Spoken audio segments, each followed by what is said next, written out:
السلام عليكم ورحمة الله وبركاته. الأخوة والأخوات المشاركون في حوار سياسات حول تقييم تعلم الطلبة في وقت الأزمات، نرحب بكم في هذا الحوار والذي يأتي ضمن أحد المحاور الاستراتيجية لخطة المركز الإقليمي للتخطيط التربوي لعام 2017 إلى عام 2021، وهو محور نشر الثقافة التربوية.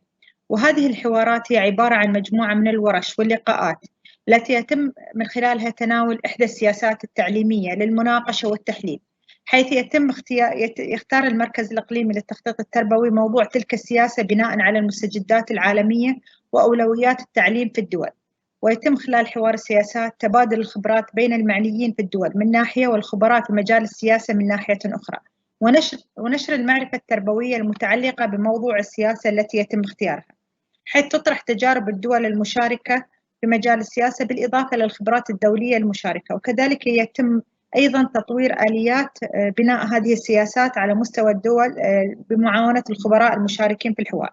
ولقد تم اختيار موضوع هذه الندوة إدراكاً من المركز الإقليمي للتخطيط التربوي بأهمية موضوع تقييم تعلم الطلبة في الأزمات بناء على ما تعرضت له الأنظمة التعليمية من تأثيرات بسبب جائحة كورونا على مستوى الأنظمة والمدارس والطلبة، حيث أدت هذه الجائحة في بدايتها إلى إغلاق المدارس في 192 دولة، وما زالت هناك 156 دولة متأثرة بالإغلاق بشكل كامل أو بشكل جزئي. وهذه التأثيرات أدت إلى أن تقوم الأنظمة التعليمية بوتيرة متسارعة من التغييرات، ودفعتها للبحث عن آليات وحلول لضمان استمرارية التعلم بجودة ومساواة في الفرص لكل الطلبة.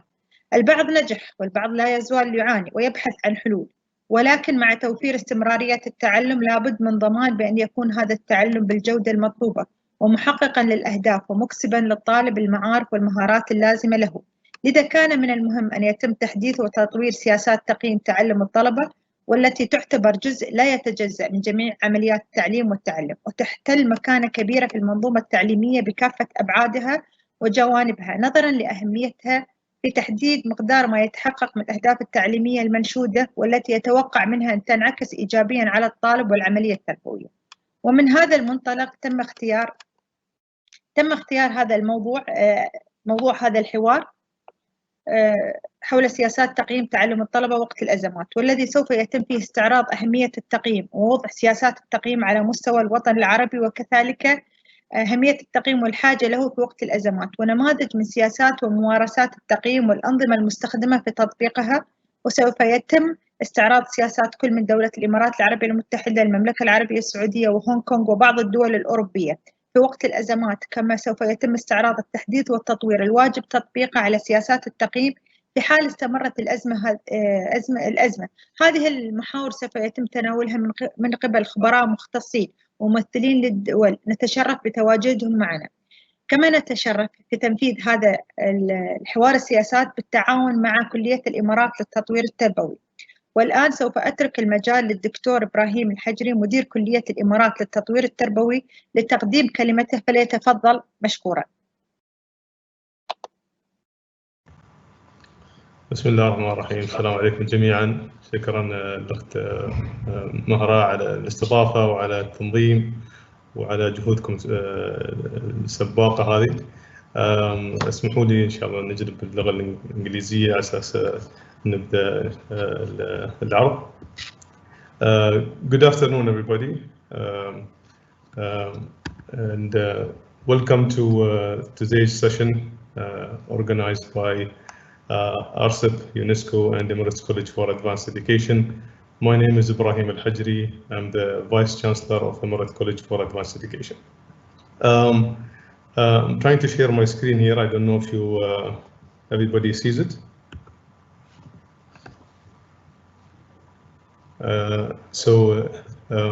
I'll be talking about the implications of the current disruption in education by COVID-19, especially when it comes to assessment and examination. Of course, I'm not going to go deep into the subject, as I'm not a subject matter expert in assessment.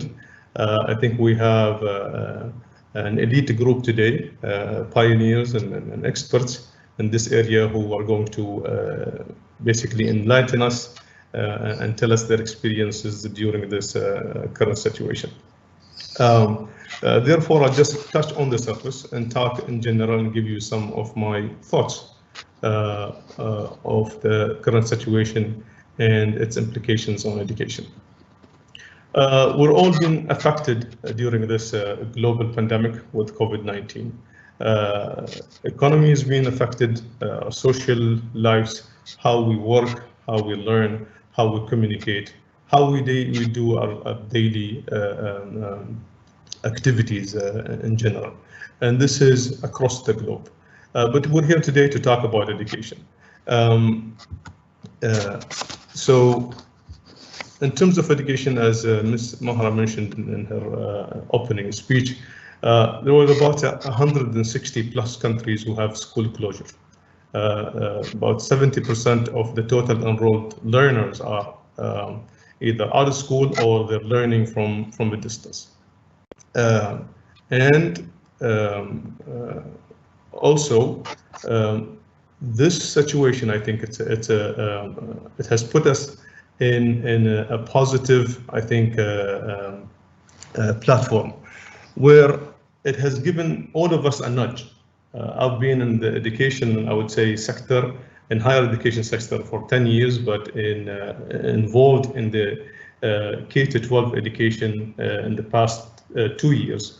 I've met a lot of people. Some of you are here, some are of our international collaborators, local collaborators, government agencies, experts. And prior to COVID-19, we've talked about how the education system needed some improvements, and it was not adequate or suitable for the generations to come. Some of these were great ideas, such as we talked about distance learning and independent learning, how we can create long life learners for the future, how we can utilize technology for in learning, whether it is in class, at home, or elsewhere. We've talked about creating positive digital citizenships, whether it's students, parents, society, etc. Parental involvement prior to COVID-19, I think it was at least a challenge, in a lot of countries, and so on. This situation, or the COVID-19 pandemic, has given us a push. I think we discussed these a lot. We talked about other improvements that are needed and required at the system level, policy level, schools, classrooms, students' attainment, students' skills, whether they're interpersonal skills or other skills that you need to attain. But we made little baby steps towards those changes.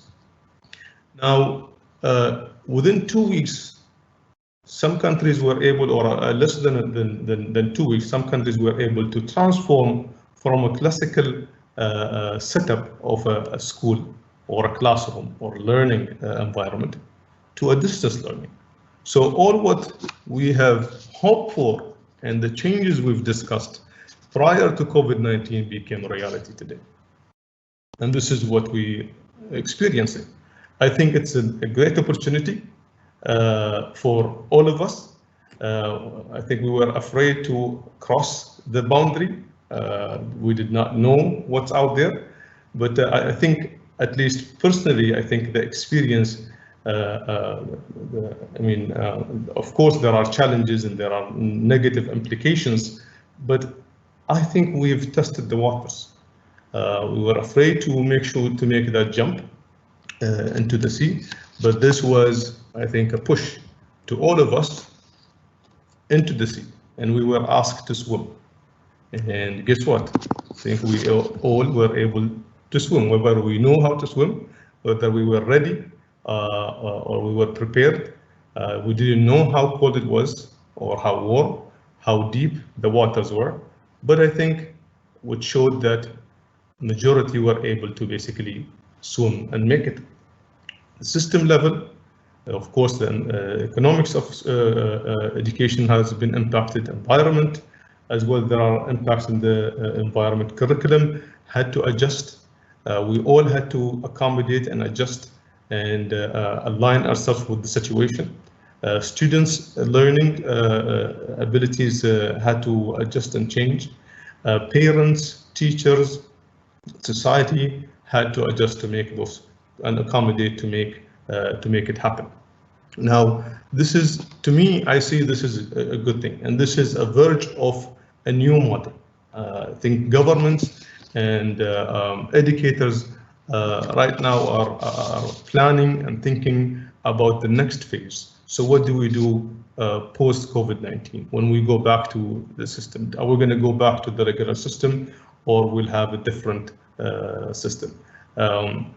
Only time will tell, and only the results of assessments during this period of time also will tell us what the new model is. But to me, I think a new model will be a combination of different models that we've talked about before, or we will be exploring or unveiling during this period. So face-to-face is important for the different reasons that we all know. It's for the social aspect, for the communication, interactions, interpersonal skills, and what have you, all the positive aspect that it brings. I think independent learning is essential to create those the generation of long life learners, and distance learning is a necessity. I think it's going to be a component of that. I'm sure there are going to be other components in the system, but these are the three main components that I was able to think about. But they would require some sort of a support system around them. Support to students, teachers, the schools, and what have you, to act as a backbone for the model. Resources, there are abundant of resources. I was searching the other day when we moved to this model on what are the resources. I found amazing and wide range of resources online. But what's important is how we can set these toolboxes of resources that we think are useful, so we don't confuse the students, the parents, and all the constituents into this relationship. Curriculum modifications or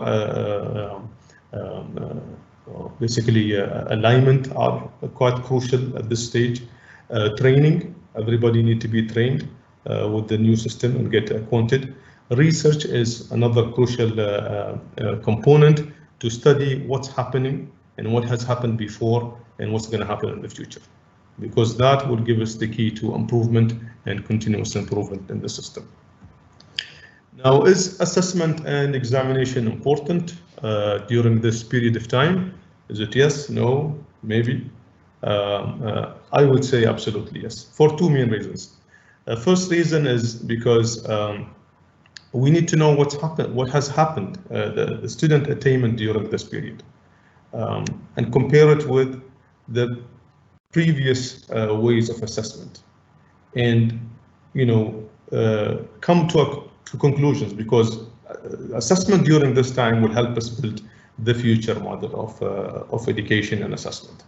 The second is, I think we would have not been able to have this similar setup to this setup, even if we have planned it. And this is an open lab for testing. I think we should be able to utilize it to look at the different sources of assessment, or even different sources of learning, enriching the learning and enriching the experience of the students. So I think it is quite important that we carry on the assessment at this time.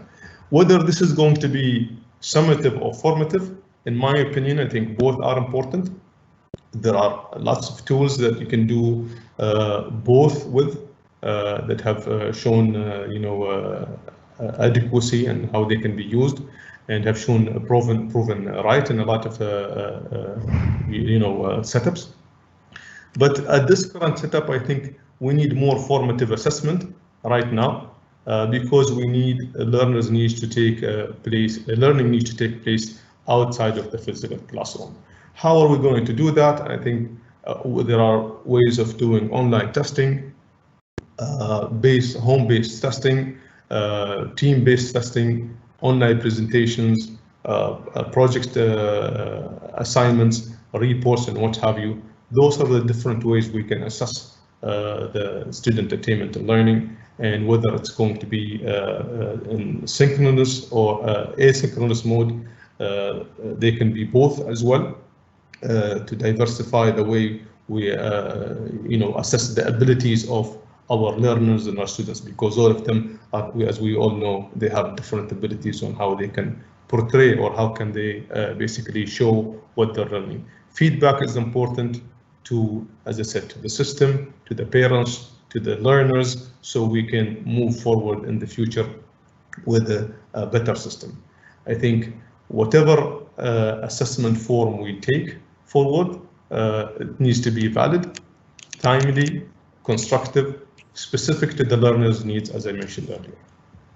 The way forward, I think we need to capitalize on the successes that we have encountered in so many countries, and build upon that and make sure that this experience is enriched. As I said, we jumped into the water, and why not dive deeper and go into scuba diving and look at how colorful the experience is there, and amuse all the constituents and all the stakeholders in this learning system, how a good experience this is. I've seen it here at home. I sit next to my 4 years old son when he goes to school, and I can see how he's enjoying it and how innovative their teachers have become in the first week. Every day I have seen the progression of the teacher on how they actually become innovative in delivering their classes. And also, I see the experience of my son. He used to look at an iPad as an entertainment tool. But recently, he's been going to YouTube, wanting to learn how to read, So now he understands that actually I can do more with this tool, And I think there's a lot of other great experiences out there, families and learners and others have experienced, and I'm sure there are other, not so pleasant experiences. But I think we need to capitalize on this, because the digital age is here and the digital generation are coming, and we need to accommodate for their abilities of learning. It is essential that we adapt and make the change now that we are actually in the open. We know now how to stand on the ground. We know how to swim. The next, I think we need to know how to fly, because the next time in a decade or so, something that like this happens and we fall off the sky, we need to know how to survive like we survived today. Looking forward for all your inputs with your exciting talks. And again, I thank everybody for being here today. Thank you.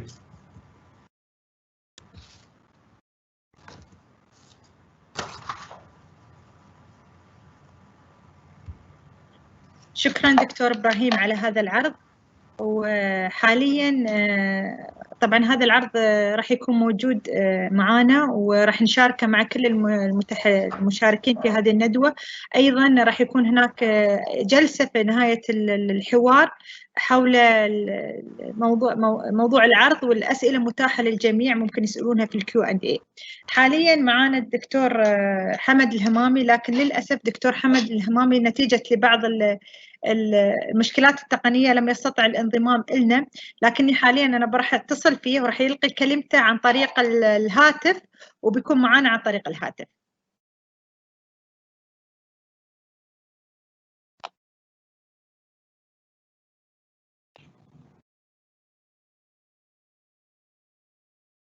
دكتور حمد هو مدير عام مكتب بيروت، مكتب اليونسكو الإقليمي في بيروت.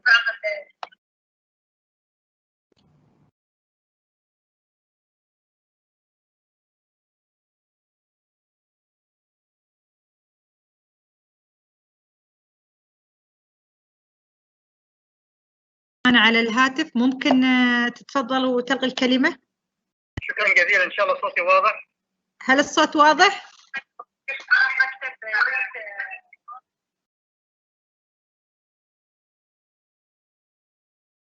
أوكي. تفضل دكتور. شكرا جزيلا أصحاب السعادة، السيدات والسادة، السلام عليكم ورحمة الله وبركاته. رمضان كريم وخواتيم رمضانية مباركة. نسأل الله سبحانه وتعالى أن يمن علينا بالقبول، كما نسأله سبحانه أن يرفع عنا هذا الوباء من جميع بلدان العالم ويغفر ويرحم لمن قضوا، ونسأل الله الرحمة الحالة والصحة والعافية لمن ابتلوا بهذا الفيروس. كذلك ودنا نتقدم إلى سعادة الطاهرة المطوعي مدير المركز الإقليمي للتخطيط التربوي بالشكر والتقدير على الدعوة الكريمة لي لأتحدث في هذا اللقاء، وكذلك على جهود هذا المركز بمساندة برامج اليونسكو بالمنطقة، وهذا يأتي تأكيدا للهدف العام من إنشاء مثل هذه المراكز من الفئة الثانية. فالشكر الجزيل لحكومة دولة الإمارات العربية المتحدة على ما تقدمه من دعم سخي للمركز، وشكر خاص لمعالي وزير التربية الأخ المهندس حسين الحمادي الموقر على دعمه ومتابعته للمركز.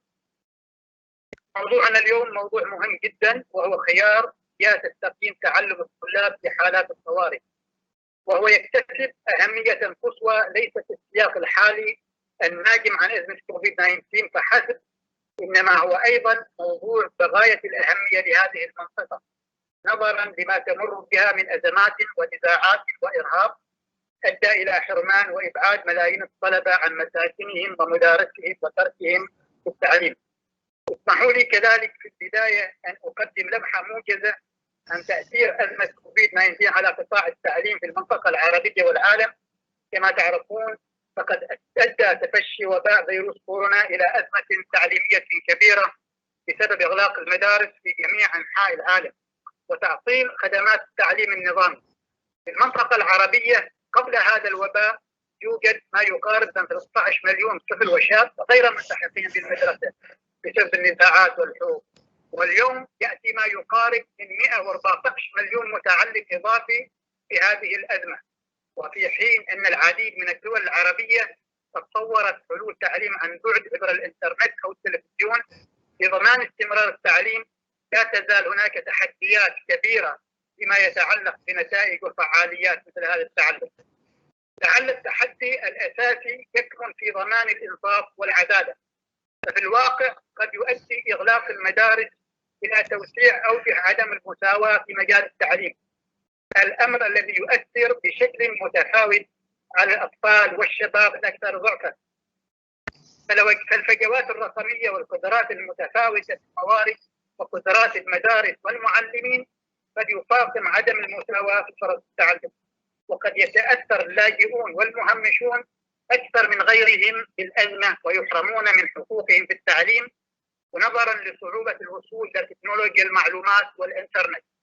لذلك يترتب على الدول أن تولي اهتماما خاصا ليس فقط بضمان استمرارية التعليم فحسب، ولكن أيضا بضمان الإدماج والإنصاف للطلاب والشباب والمجتمعات الأكثر فقرا وضعفا وحرمانا، حتى لا يترك أحد بدون تعليم وتعلم. أما التحدي الثاني فهو متعلق باستعداد المعلمين للتحول للتعليم عن بعد أو الإنترنت. مع تفشي هذا المرض توجب على المعلمين التكيف بسرعة مع بيئات وطرق تعليم جديدة، إلا أن ليس جميع المعلمين على استعداد وتدريب جيد للتحول من التدريس الصفي إلى التعليم عبر الإنترنت والتعليم عن بعد. لذلك يجب أن يعتمد التنظيم والتخطيط الفعال بالانتقال للتعليم عن بعد عن طريق الإنترنت على تدريب المعلمين وتعزيز قدراتهم من أجل استخدام تكنولوجيا المعلومات والاتصالات في التعلم. يمكن التحدي الثالث في مدى ملائمة التعلم عن بعد لقطاعات محددة مثل التعليم والتدريب المهني والتقني. وتطوع هذا التعليم التدريب المهني والتقني على تحدي فريد من حيث استخدام التعلم عن بعد، لأنه عادة ما يستند إلى المحتوى أو الهدف أو الكفاية. وتقدر الإشارة أيضا أنه لإثبات النجاح في نتائج التعلم ينبغي بالطلاب في التعليم والتدريب المهني والتقني إثبات كفاءاتهم في المهارات القابلة للنقل في مكان العمل، مما يثير تساؤلات حول مدى ملائمة طرائق التعلم عن بعد في التعليم والتدريب المهني. أما التحدي الرئيسي الذي شهدناه في نقاشات وقرارات عدة هو الخاص بتقييم الطلبة وإنهاء العام الدراسي. من الواضح أن تقييم عمليات التعلم ونتائجه في أوقات الأزمات ليس بالأمر السهل، خاصة عندما يتم تقديم التدريس عن بعد وتعذر وجود الطلبة أو التفاعل معهم.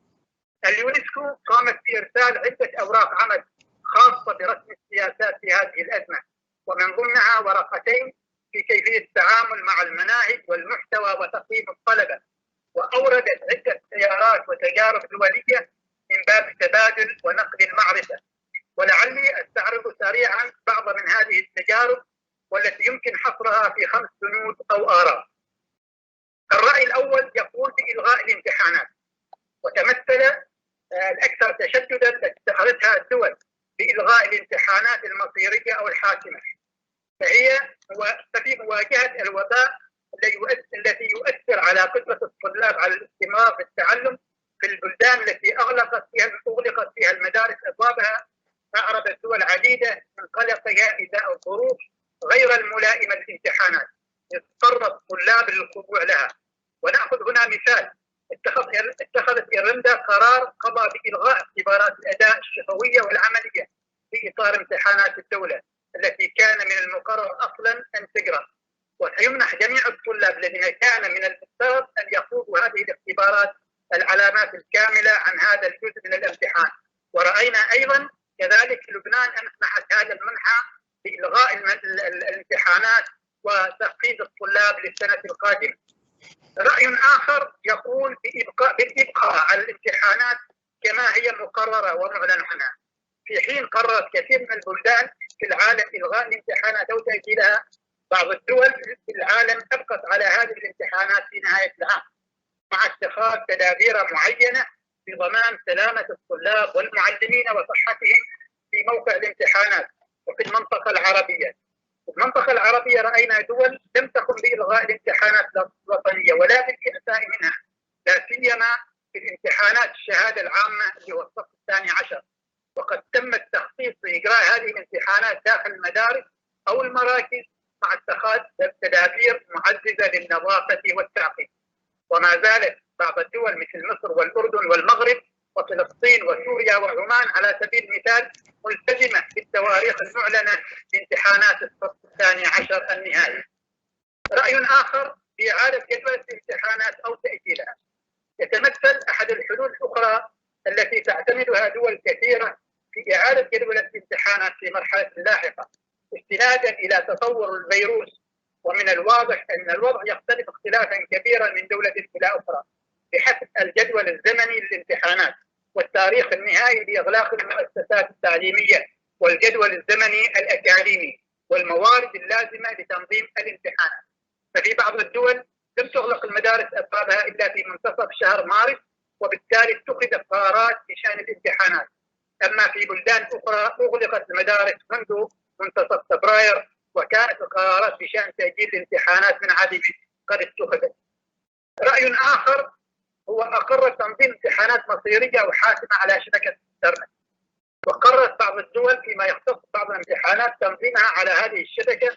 قد يكون هذا الخيار تحديا بحد ذاته، لأنه يتطلب تنظيما جديدا للامتحانات وجهازا واحدا على الأقل لكل طالب وطالبة وترددا قويا للإنترنت. في منطقة أوروبا وأمريكا الشمالية وفي المملكة المتحدة في وجه التحديد قررت جامعة أكسفورد وكامبريدج إجراء الامتحانات الصيفية على شبكة الإنترنت. الرأي الخامس هو توصل إلى اعتماد مقاربات بديلة للامتحانات والمصادقة على التعلم. فقد قررت كثير من الدول في سياق معين اعتماد مقاربات بديلة للامتحانات والمصادقة على التعلم، وخاصة في فصول النقل، مثل اعتماد نتائج الفصل الأول واستخدام العلامات الفصلية السابقة واستخدام ملفات البورتفوليو واستخدام نتائج التقييم المستمر للمعلم واستخدام المشاريع السابقة أو تكليف الطلبة مشاريع جديدة باتخاذها. السيدات والسادة، إذا كان من كلمة أخيرة في هذا المجال ومن أجل مصلحة الطالب نوصي بالتنسيق التام مع الوزارات والأقسام الأخرى ذات الصلة بشأن القرارات المتعلقة بتكييف عملية تقييم التعلم والاعتراف به والمصادقة عليه، خاصة في المرحلة الثانوية، لا سيما عندما يتعلق الأمر بالقبول في التعليم العالي وإصدار الشهادات والوصول إلى المهن الخاضعة للتنظيم وسوق العمل. من الواضح أن تفشي هذا المرض خلق العديد من التحديات لقطاع التعليم في المنطقة العربية، وفرض ضغوطا إضافية على المتعلمين والأهل والمعلمين وغيرهم من أصحاب المصلحة، غير أنه كذلك يمكن تحويل الأزمة إلى فرصة لإعادة تدبير التعليم، إنها فرصة لإحداث تغيرات ذات مغزى في التعليم خلال فترة ما بعد الأزمة، بهدف بناء نظام تعليمي أكثر مرونة في المستقبل. جهودنا الجماعية اليوم لن تضمن استمرارية التعليم فحسب، بل ستساهم أيضا في بناء نظام تعليمي أفضل للغد إن شاء الله. وعليه اسمحوا لي أن أشارككم بعض الأفكار حول القضايا التي نحتاج إلى التفكير فيها.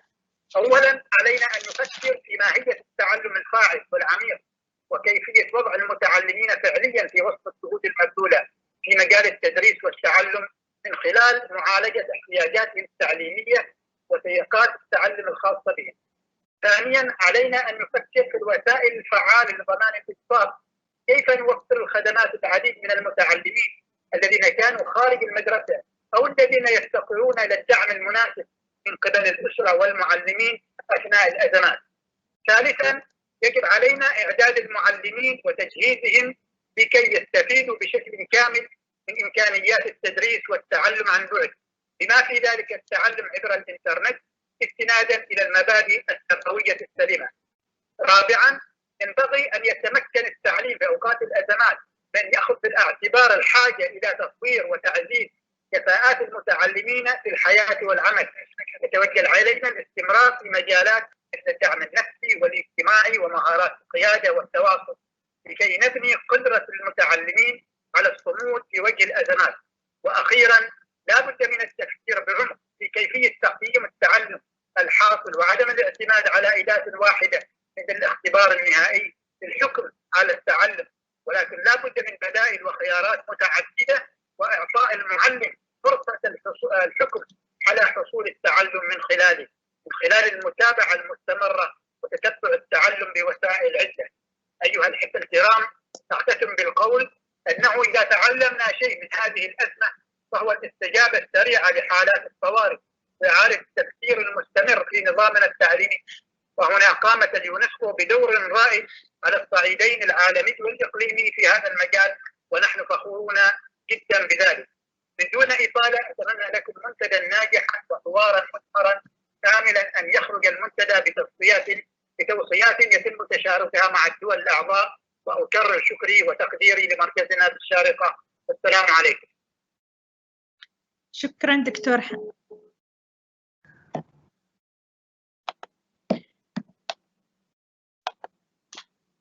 نشكر الدكتور حمد على مشاركته لنا، ونعتذر بسبب هذا الخلل الطارئ اللي منعنا من تواجده الفعلي معنا على الإنترنت وبقائه معنا حتى نهاية الحوار. الأخوة والأخوات الحضور الكريم، نشكركم على تواجدكم معنا ومشاركتكم، ونعلمكم بأنه سوف يكون هناك جلسة بعد استعراض التجارب والممارسات للإجابة على أسئلتكم، فيرجى ممن لديه أي سؤال بأن يطرحه في قسم Question and Answer مع كتابة اسمه بالكامل أو اسم الخبير الموجه له السؤال، سواء باللغة الإنجليزية أو باللغة العربية. للتقييم أهمية ضمن النظام التعليمي، حيث يعد أداة قياس لمخرجاته وأداة تطوير ممارسات النظام التعليمي من حيث المناهج وأساليب التدريس وتطوير المعلمين وغيرها من الممارسات. والآن أترككم مع الدكتور شالجان، رئيس قسم التقييم بكلية الإمارات للتطوير التربوي، لاستعراض أهمية التقييم ومدى الحاجة له في وقت الأزمات. دكتور شالجان, the floor is for you. Thank you. Thank you. You're welcome.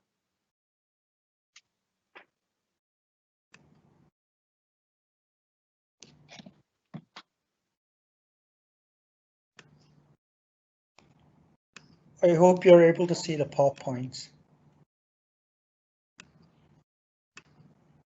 Yes, we can see it. All right, thank you.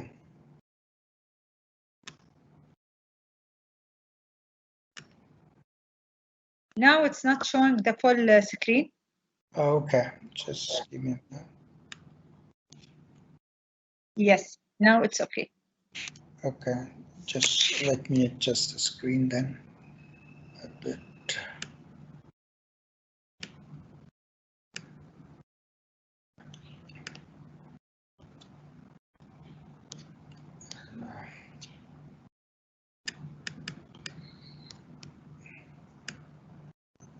Can you see now? Yeah. Okay.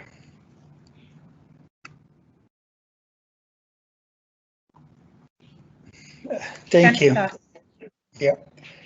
So as society changes, especially in the age of COVID-19, educators find themselves faced with the task of creating schools that will serve their students well, even if they are uncertain about the nature of the society that their students will face in the future.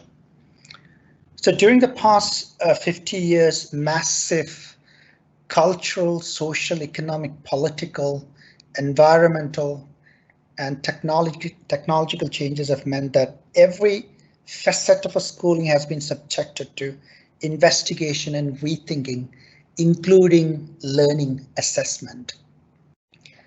So throughout most of the 20th century, learning assessment was considered a mechanism for providing an index of learning, and it followed a predictable pattern.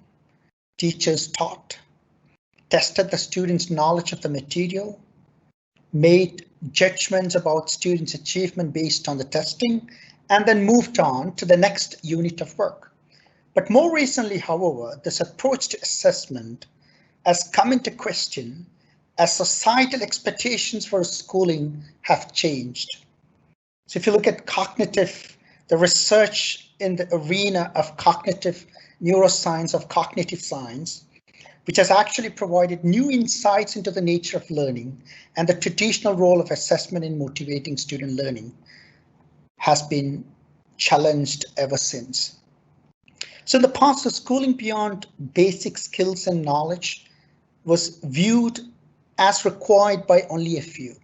But now, high school graduation is considered a necessity for all students across the globe. And the educational community is being asked to ensure that graduates be proficient in complex critical thinking, problem solving, effective communication to meet demanding societal, economic, and technological challenges. So the focus is indeed, no matter we are in the age of COVID-19 or not, still the focus is on instilling in our children 21st century skills. So learning was long thought to be an accumulation of mere atomized bits of knowledge that are sequenced, hierarchical, and need to be explicitly taught and reinforced. But learning now is viewed as a process of constructing understanding during which individuals attempt to connect new information to what they already know, so that ideas have some personal coherence. Individuals construct this understanding in many different ways, depending on their interests, experience, and learning styles. So educators have traditionally relied on assessment that compares students with more successful peers as a means to motivate students to learn. But recent research suggests students were likely to be motivated and confident learners when they experience progress and achievement, rather than the failure and defeat associated with being compared to more successful peers. So these three changes in societal expectations and in knowledge about learning and motivation have strong implications for how teachers teach now our children, what they teach, and especially how they apply learning assessment practices in the age of COVID-19. So the expectations of a schooling now include four major types of valued outcomes.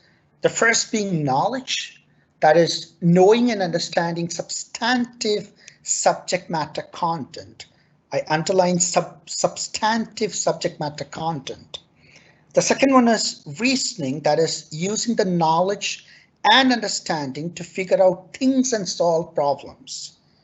The third one is performance skills, which is doing something where it is the process that is important.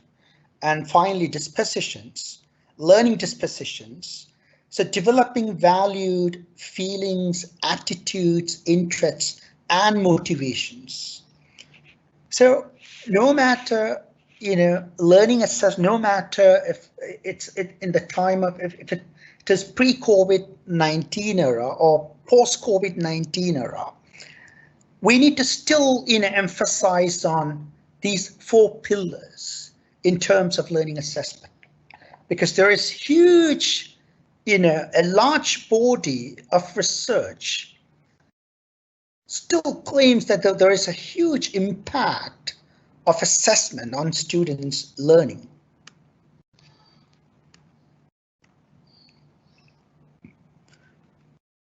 So assessment is a powerful process for enhancing learning. If you look at, over 250 meta-analyses conducted so far in the area of educational research, linking assessment and learning. So these meta-analyses found that the intentional use of assessment in the classroom to promote learning improves student achievement. So increasing the amount of time on assessment, however, does not necessarily enhance learning. That's what, meta-analyses of 250 meta-analyses of, research linking learning and assessment found out. So rather, when teachers use assessment, learning assessment, to become aware of the knowledge, skills, and beliefs that the students bring to a learning task, use this knowledge as a starting point for new instruction, and monitor students' changing perceptions as instruction proceeds, learning assessment promotes learning. So that's what the meta-analyses of 250 meta-analyses found. And if you look at John Hattie's work on visible learning, linking visible learning to student achievement, that's exactly what he found in his meta-analyses of 800 meta-analyses as well. So when learning is the goal, teachers and students collaborate and use ongoing assessment and pertinent feedback to move learning forward. So when assessment is frequent and varied, teachers can learn a great deal about their students. They can gain an understanding of students' existing beliefs and knowledge, and can identify incomplete understandings, for example, false beliefs and naive interpretations of concepts that may influence or distort learning. Teachers can observe and prompt students' thinking over time and can identify links between prior knowledge and new learning as well. So there is indeed a tremendous impact of assessment on student learning. And assessment can also be a great, powerful tool as a motivator to motivate students as well. So people might wonder, how come assessment is linked to student motivation? There is a strong connection between student learning assessment practices and student achievement as well. So according to cognitive science research, again, because now this is an era of using educational neuroscience theories and practices, and how they can actually influence can be used effectively to enhance student achievement and engagement, is a matter of concern nowadays, especially in K-12 education sector. So when students feel ownership and have choice in their learning, they're more likely to invest time and energy in it, no doubt about it. So assessment can be a motivator, not through reward and punishment, but by stimulating students' intrinsic interest. So how could assessment can be used as a stimulator for students' intrinsic motivation? So assessment can enhance student motivation or intrinsic interest if teachers, emphasize progress and achievement rather than failure. Teachers provide feedback to move learning forward. Teachers reinforce the idea, the very idea, that students have control over and responsibility for their own learning. Teachers can also build confidence in students so they can and need to take, so they can convince students the very need to take risks. So being relevant and appealing to students' imaginations, and by providing the scaffolding, that's the most important thing, in the pre as well as post-COVID-19 era, to scaffold students, that students need to genuinely succeed. So teachers need to provide, effectively the kind of scaffolding that helps students to succeed in a school and beyond. Finally, balancing the different assessment purposes. It has always been for the last 2 to 3 decades, whether assessment could be considered as assessment for learning, as learning, or off learning is a matter of huge controversy in the educational literature. So whether teachers should be using more of assessment as learning, or assessment for learning, or as learning, is a bone of contention in the educational literature. So what we need is now the argument is indeed in favor of assessment for learning, not assessment of learning or assessment as learning. So given these arguments, it is still important, it is very it is still imperative to continue learning assessments in times of uncertainty as well. So there are countries all across the world, they've actually discontinued high stakes examinations. So, whether, as Dr. Ibrahim said, whether there should be a balance between formative or summative assessment, still assessment professionals, especially in the age of COVID-19, would indeed argue for more affirmative assessment rather than summative assessment. I would indeed join hands with them. Thank you very much.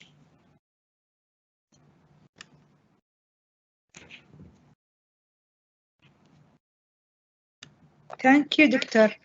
And now we know how is important the assessment policies. Now we will go to the implementation of this policy with Dr. Hana Al-Ghali. She's expert in the policy education, educational policy. Please, Dr. Hana, it's with you, the floor. Yes, Assalamu alaikum. Can you hear me? Yes, okay. All right, thank you. So thank you very much, Dr. Mahda, and thank you very much for the Center for organizing this event.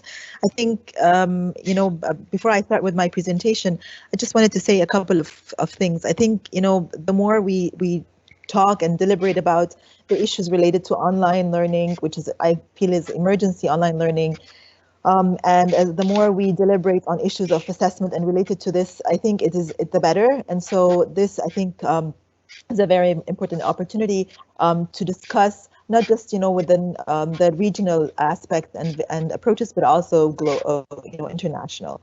The second thing that I wanted to say is just one comment before I start with the presentation, is that I've been listening to my other participants talk about the importance of this online or distance learning, and how many countries have managed to jump into this new approach and succeed in many ways. I just wanted to put out a word of caution that yes, most countries, if not all, have done that. Yes, they've reached many, many learners, but I always think of those that are the most vulnerable children that we cannot reach. And we continue not to be able to reach, whether in traditional approaches or now, which has become even worse, which is the online. And so I just wanted to put that out there when we talk about any form of distance learning, whether it be through online or TV broadcasting or radio or whatnot. And then, of course, assessment just makes those kids more vulnerable, in my opinion. So with that, I will go to the presentation. And I will start sharing my screen.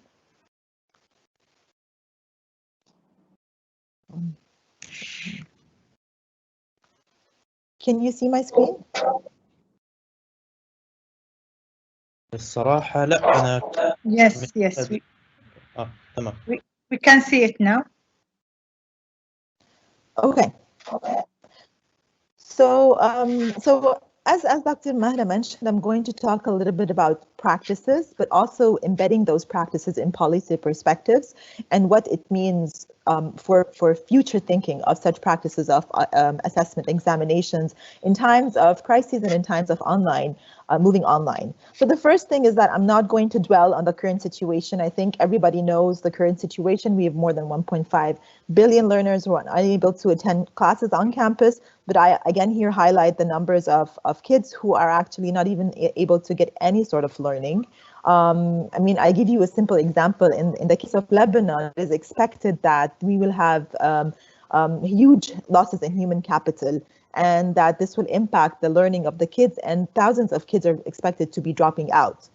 Also, you know, globally, we've seen the transition to distance learning through whether online, TV broadcasting, or radio. And something very important to keep in mind is that the instruction delivered remotely, it is done so where possible, but at most institutions, it is not possible.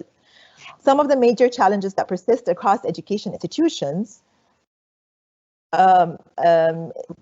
today include, for example, how to determine a fair completion process for this academic year, especially that we're now towards the end of this academic year, particularly in identifying means of administering end-of-year exams, high-stakes exams, evaluations, and whatnot.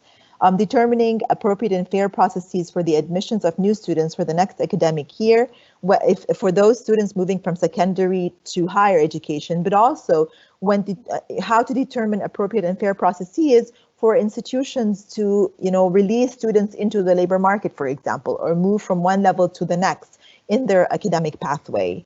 And also, I mean, when we think of and talk about assessment, I think it's very important to keep in mind what we're thinking of in terms of rolling out the next academic year, in terms of teaching and learning modalities, including assessment.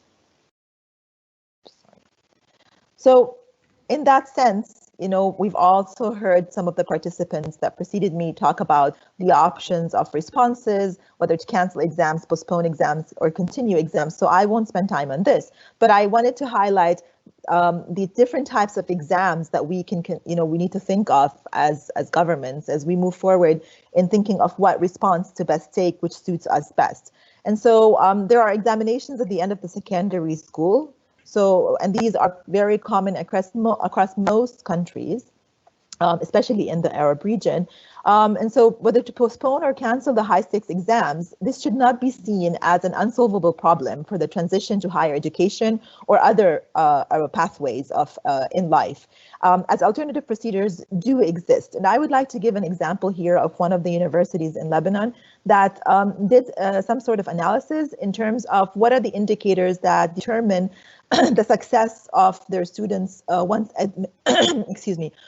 admitted into the university. So they usually look at SAT exams, they usually look at school grades, grades 10 and 11, and they also usually look at the high-stake exam that is administered by the government.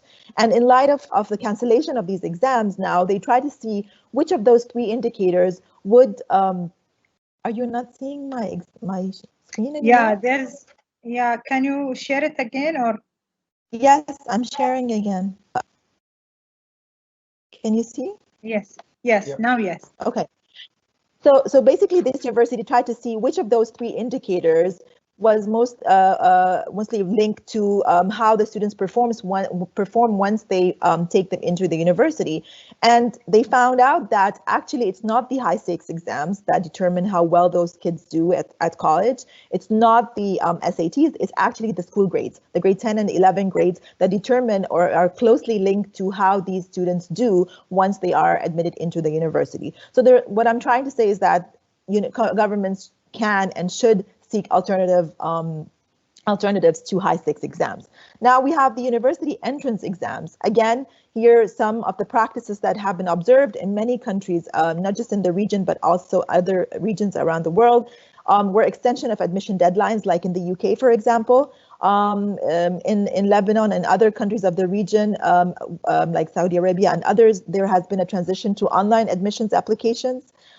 Their universities also have developed in-house examinations in order to facilitate the process of bringing the students into the universities, and also seeking alternative admission criteria. I mean, in the US, many universities prior to this crisis have also started seeking alternative admission processes such as interviews, portfolios, and whatnot.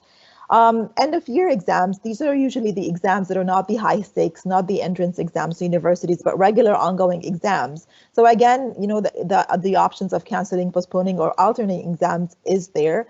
I wanted to talk about what the participant just right before me talked about, which is the assessment for learning and assessment of learning. And here I'd like to really highlight that it is very important to seek, like he said, assessment for learning. And this can be achieved through a variety of online platforms where it enables the creation of interactive, authentic assessment that actually engages the learners in their learning journey and assesses their command of knowledge and skill. So it is very important to try as much as possible to focus on the assessment for learning, using different tools for remote assessment, such as computer-based, online, or offline exams. So it could be computer-based, online, or offline. It could be audio or video. It could be projects and whatnot, open book and others. But it's also very important to consider the risks and challenges of online assessment in that sense. And I'll talk a little bit about those as well in terms of practices. So what elements to consider in decision making related to assessment in higher education or in other education institutions? First of all, the non-assessment related considerations. There are considerations that are not related to assessment, such as the health and safety issues and precautionary measures for face-to-face examinations. So here, it is important to make sure that, for example, measures such as spacing out students, taking body temperatures, maintaining good ventilation and whatnot, in the case that the decision is to actually keep the face-to-face examinations. Also, something very important and something that particularly in the Arab region, we struggle with, and that is the recognition and validation of certification of learning. Many countries like Jordan, like Lebanon, like Iraq, actually do not recognize any sort of online learning. And now suddenly those countries and many others have found themselves faced with the reality that, guess what? It is not a choice anymore. It's not an option.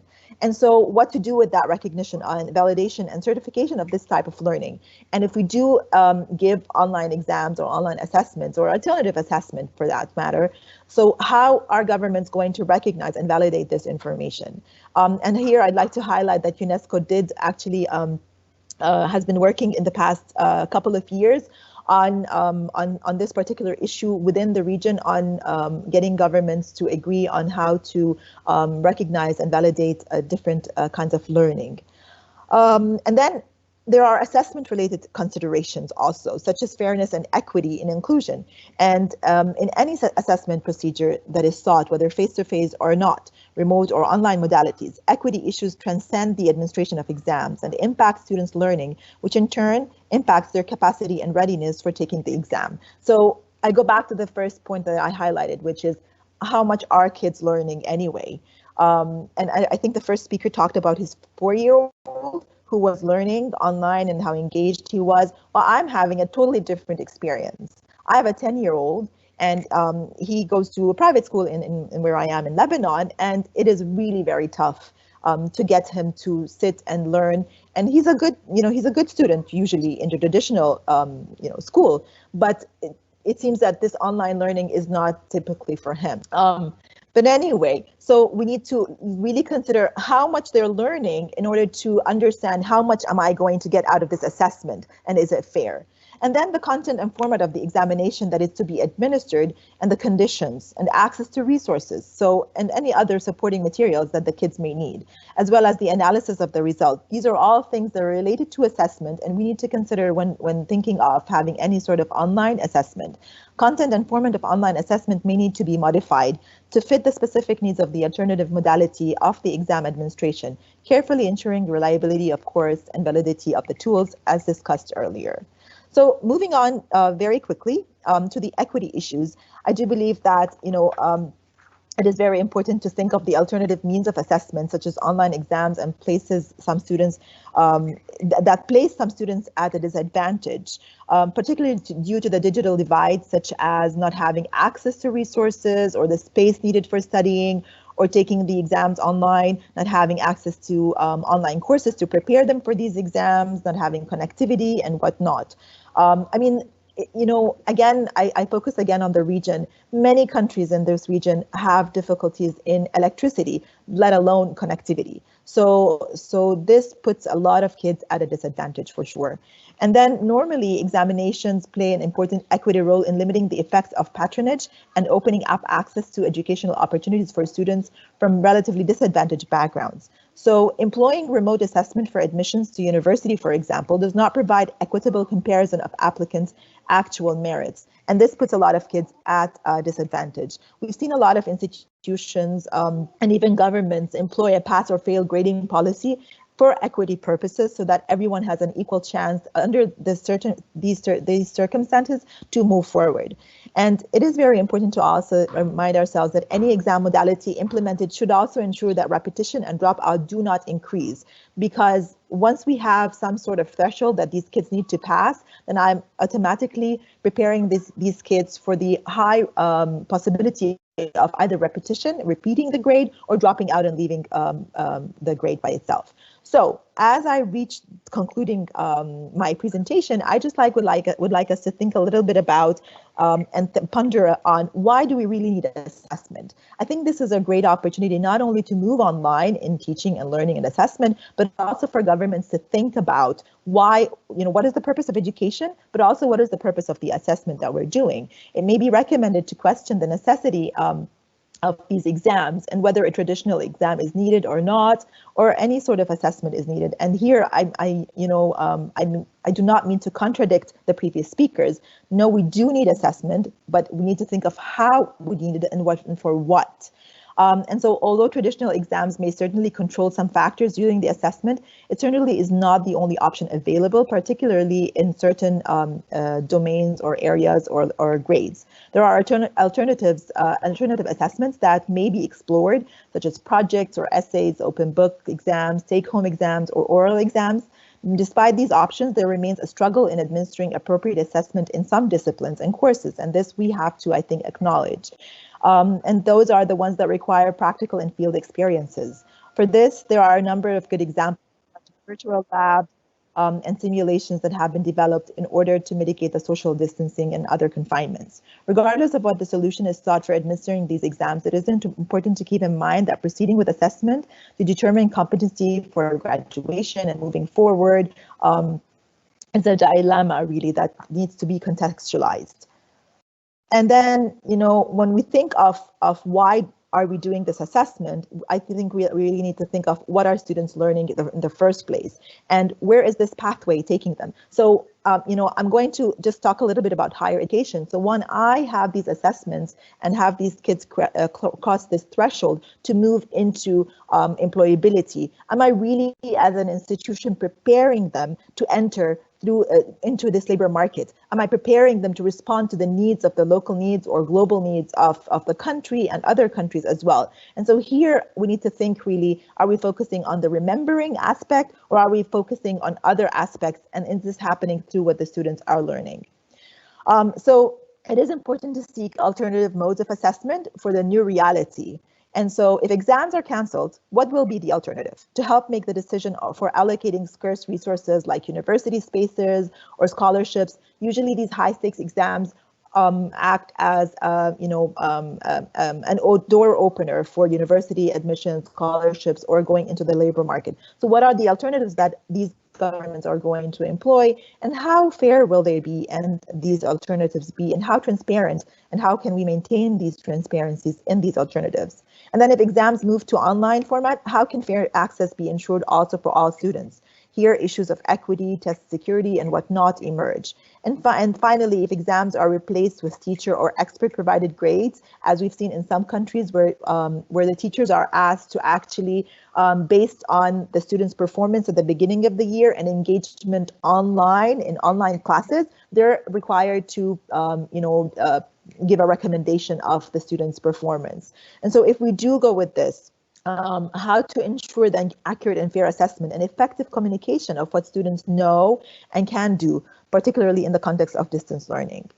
And so what can governments ask themselves when they're deciding on how to move forward? First of all, I think it's very important for governments to ask about the practices they want to employ, whether or not the proposed assessment modality address the needs of certification and selection in my country. And this, I know some countries have already moved in the region have already moved towards drafting new laws to address issues related to online learning. And so this is very important. And also thinking of internationalization in that sense. So if students from my country are to move to another country, how would their learning also be recognized? And then the second thing is how accessible and fair to all is this assessment that I'm going to be offering is. And here I urge you to think of those vulnerable kids that usually are marginalized in traditional modes of learning and assessment. What is the cost of implementing the assessment? Of course, I mean, governments need to consider costs, because if they are to consider certain platforms that have online, for example, monitoring of the students, doing the exams and whatnot, these are costly. Even the correction of these exams are costly. Building these exams, putting the items is also something that is costly. And the timeline for implementing the assessment. We've seen some governments have postponed till September some of the high stakes exams. This is also a problem, because it coincides with the admissions to universities or moving forward and whatnot. And so it is very important for governments to ask, what is the timeline for this alternative assessment that I would like to consider as a practice? And finally, the question is, so what are the good practices really? And my answer is, there's no magic formula, and I do not think that there is one size fits all. What may work in one case may not necessarily be the best solution in other cases. Therefore, it is very important for governments to consider examples of practices that have happened or worked in some contexts, but not necessarily to adopt such practices as their own, because of the specificity of every context. That's it. Thank you.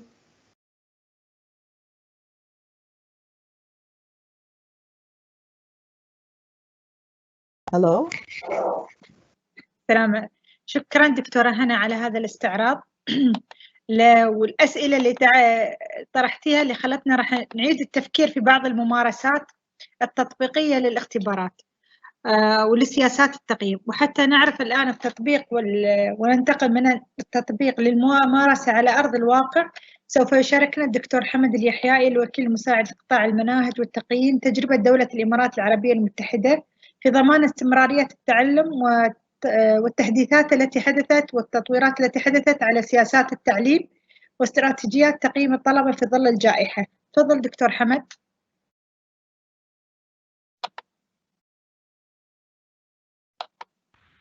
دكتور حمد بس فعل المايك. Oh, thank you for me. Now can you hear me? Yes. Okay, excellent. Then thank دكتور you. حمد ممكن تخلي البرزنتيشن فول سكرين؟ Oh, sure. possible. في طلب انها تكون فول سكرين.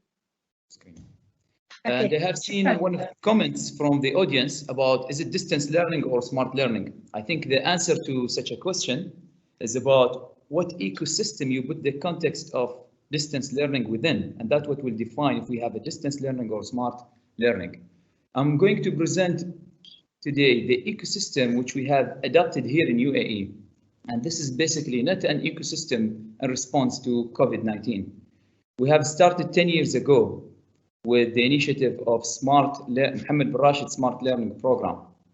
And with that program, we have managed over the time to establish and to build the needed infrastructure for the Smart Learning initiative.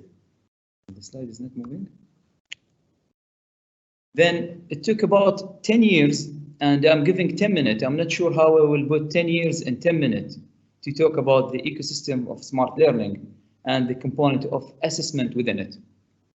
The previous speakers have focused heavily on the assessment component of the entire learning process, but the Professor Shaljan have stressed, if we are thinking about assessment, how we move into assessment for learning to assure the intrinsic motivation will be embedded within each learner, and the assessment will be acting as a tool to navigate the learner into his learning journey.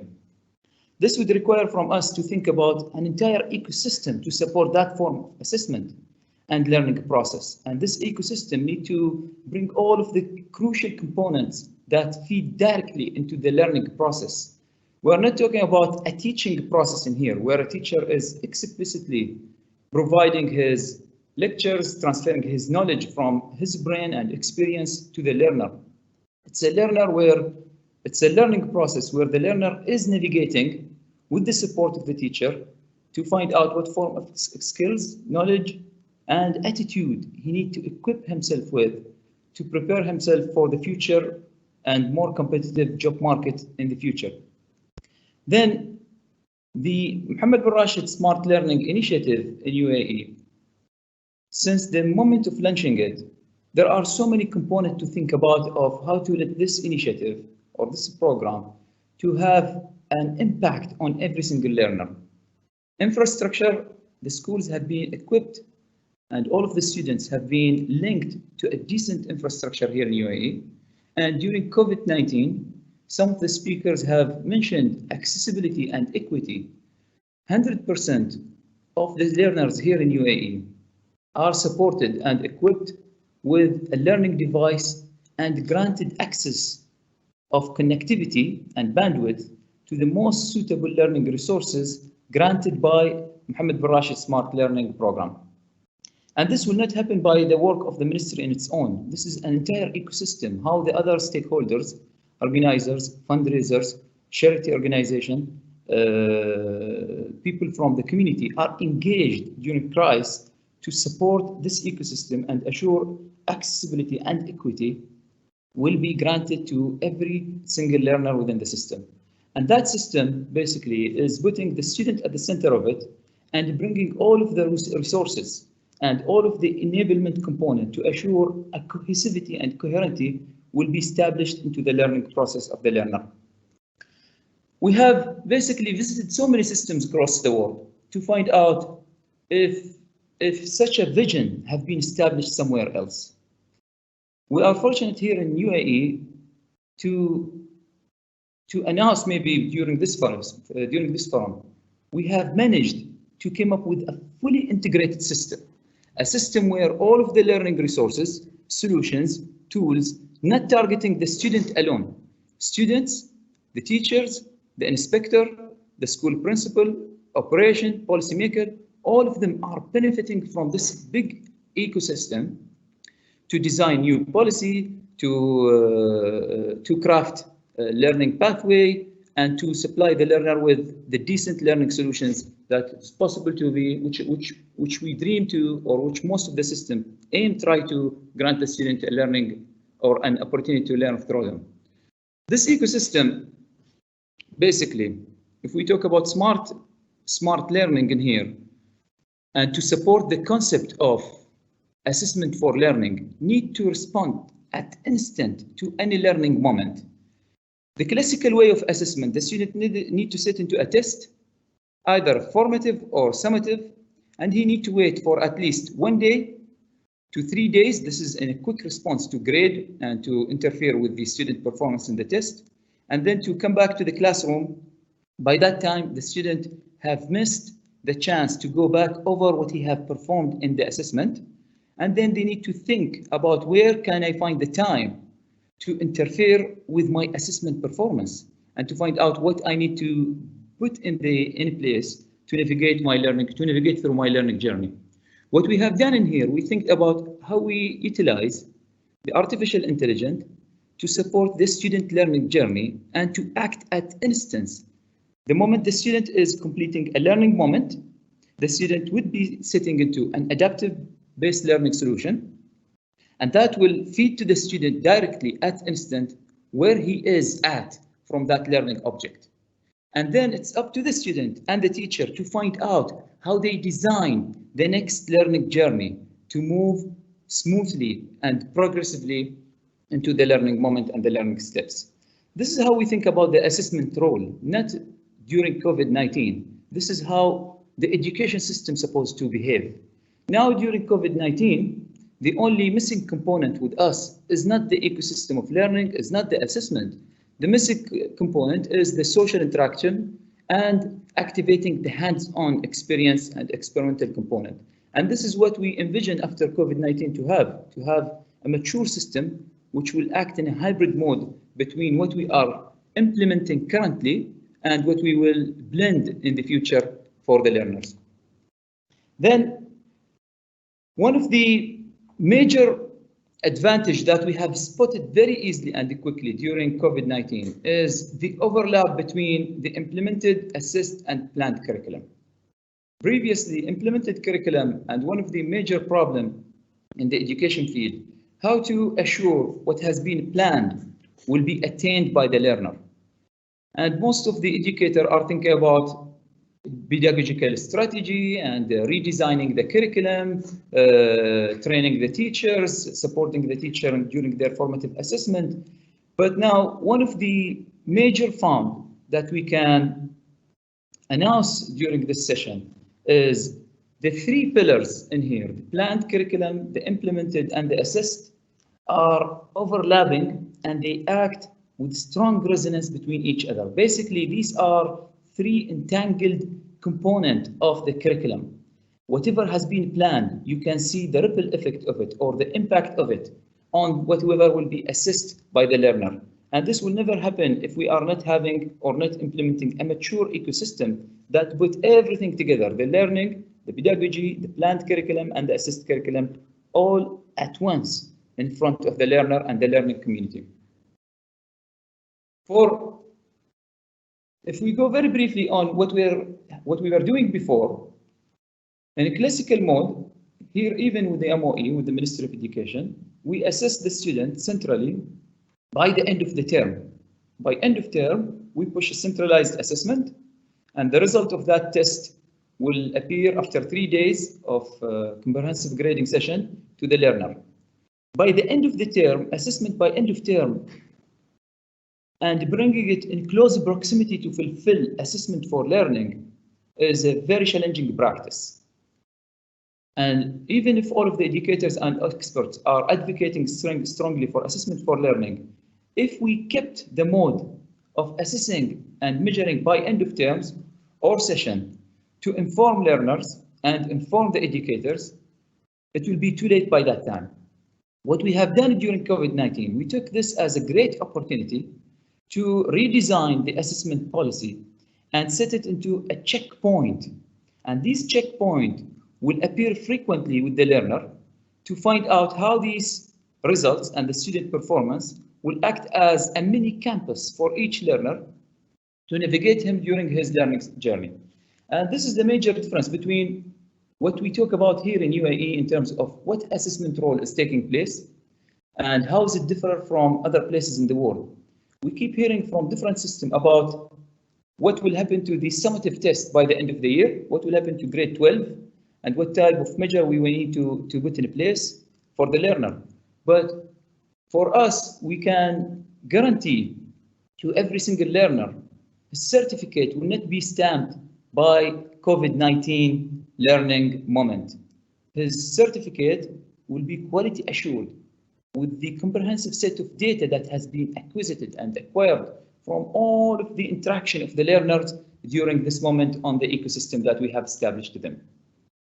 And one of the more basic or the fundamental advantage of implementing checkpoint-based assessment rather than end of term is the idea that the student, by the instant response to his result from the assessment platform which we utilize, he will be able to tell which exact item or learning outcome he have missed or he have not reached the needed mastery for it. And that's very important because the entire ecosystem has been designed to tag every single learning moment with every single learning outcome and skill we aim the student to reach a mastery for it.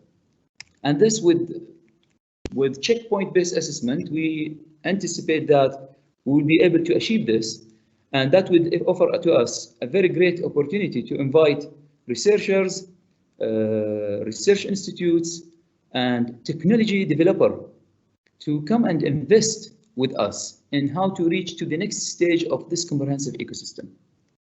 Then someone would come to me and say, how we assure that our students are engaged with the ecosystem.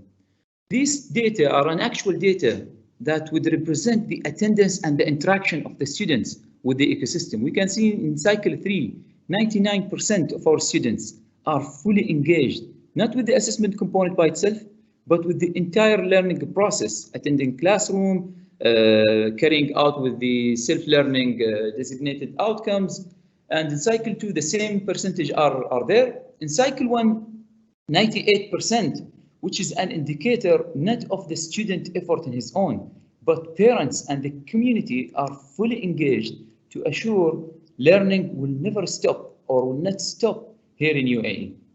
And this is a moment basically we need to address the thanks to the community, to the parents, and to the teachers who are doing their best not to tackle the instructional mode of each page within the curriculum, but to put a hand on the behavior and the attitude toward learning. And these data in here are telling us 99% of the learners are having a decent and equitable and a full access to the most optimal opportunity to learn within this ecosystem. Then the idea of introducing technology or what we need to put next to enhance the assessment model for our learner. We are not thinking about what exactly we will assess or what we need to put in front of our students and the learners at the moment in terms of how the checkpoint assessment will take place. We are thinking at this stage here in UAE, within the initiative or within the Mohammed bin Rashid Smart Learning Program, we are thinking about how we assure we equip our entire ecosystem with the most advanced artificial intelligent AI algorithms, and to assure the student would be able to see his learning journey and predict based on the effort that he put in place where he would be and if he will be able to achieve his goal and target or not. And that would help the student to keep igniting his intrinsic motivation toward learning. Then the future approach in terms of what will exactly happen after COVID-19, the lesson learned is distance learning or smart learning have granted us a clear data on the engagement of the community into it. And this needs to be considered as a core pillar of whatever form of education will take place after COVID-19. And this needs to set us at a stage of thinking seriously of designing the hybrid model of learning. We were implementing a hybrid model of learning a long time ago, but for special cases, for students who by somehow have not had the chance to attend school due to medical condition or due to extreme disability. And those students have been granted access to distance learning, and whenever they have a chance to attend the school, they will attend based on their ability.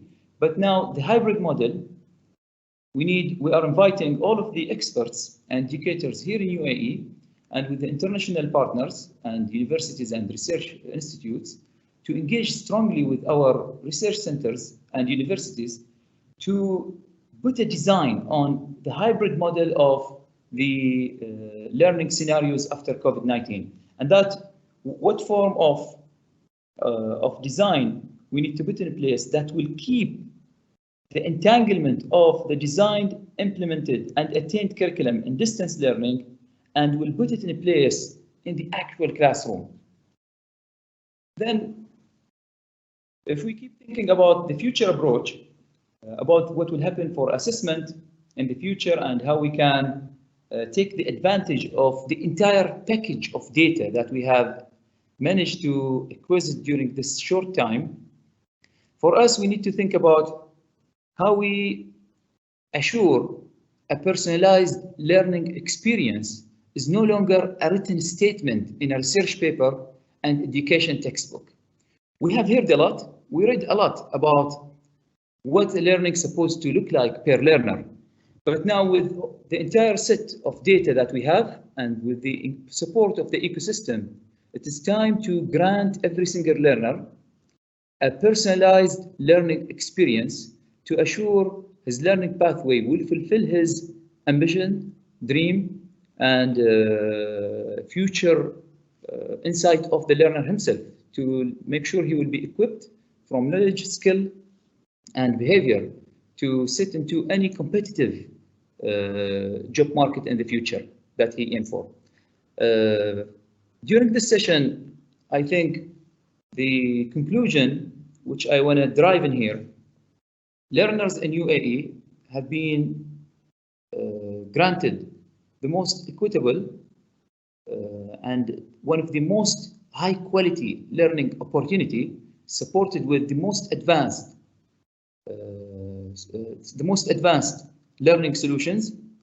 These learning solutions are fully adaptive, which means this is the major step to fulfill personalized learning experience.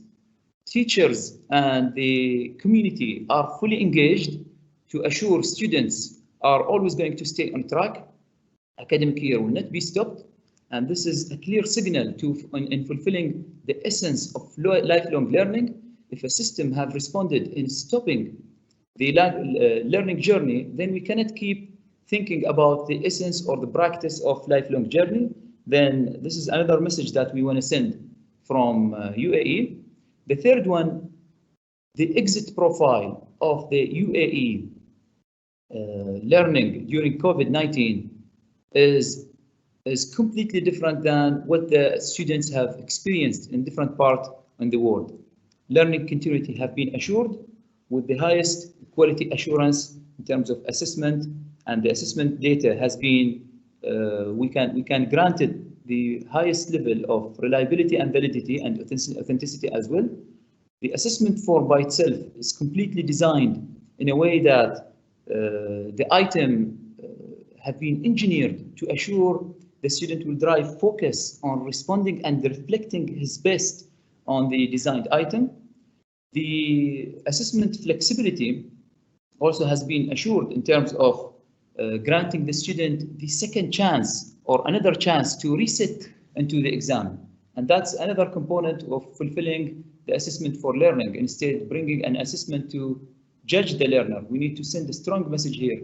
Assessment for learning is not to judge the learner, but it is to grant the learner a deep insight on where he stands from what he have went through and how to improve.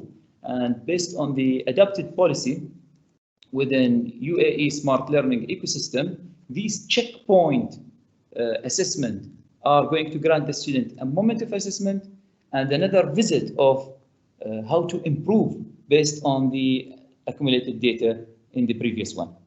Thank you all.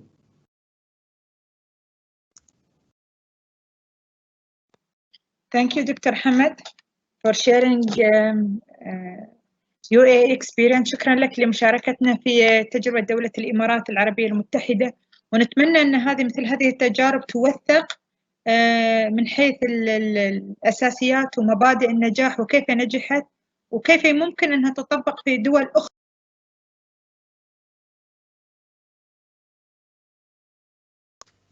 نعم. مهرة المايك عندك سكر، المايك سكر أستاذ مهرة.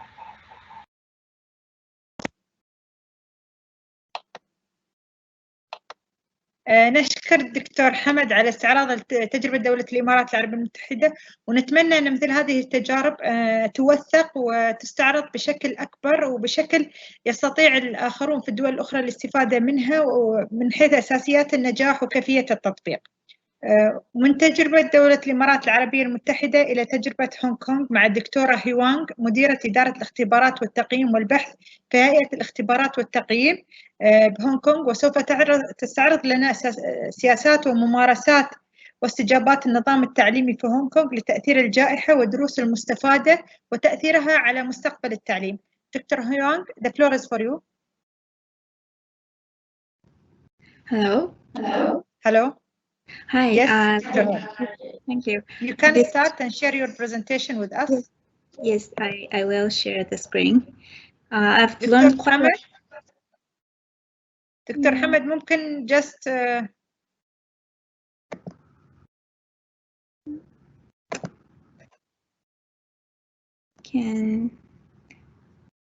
I can't share my screen right now because it seems that it's okay. Now you can share it. Okay. You can share. Okay. Okay. Yeah, I've actually learned a lot from previous speakers, and I'm quite honored to have the opportunity to share with everyone what we did in Hong Kong to cope with the emergency, the COVID-19 problem. And I think this might serve as a concrete example about the challenges we have and what we can do in Hong Kong's specific context. Let me try to share my PowerPoint. Yeah. Okay. Is it on? No, still.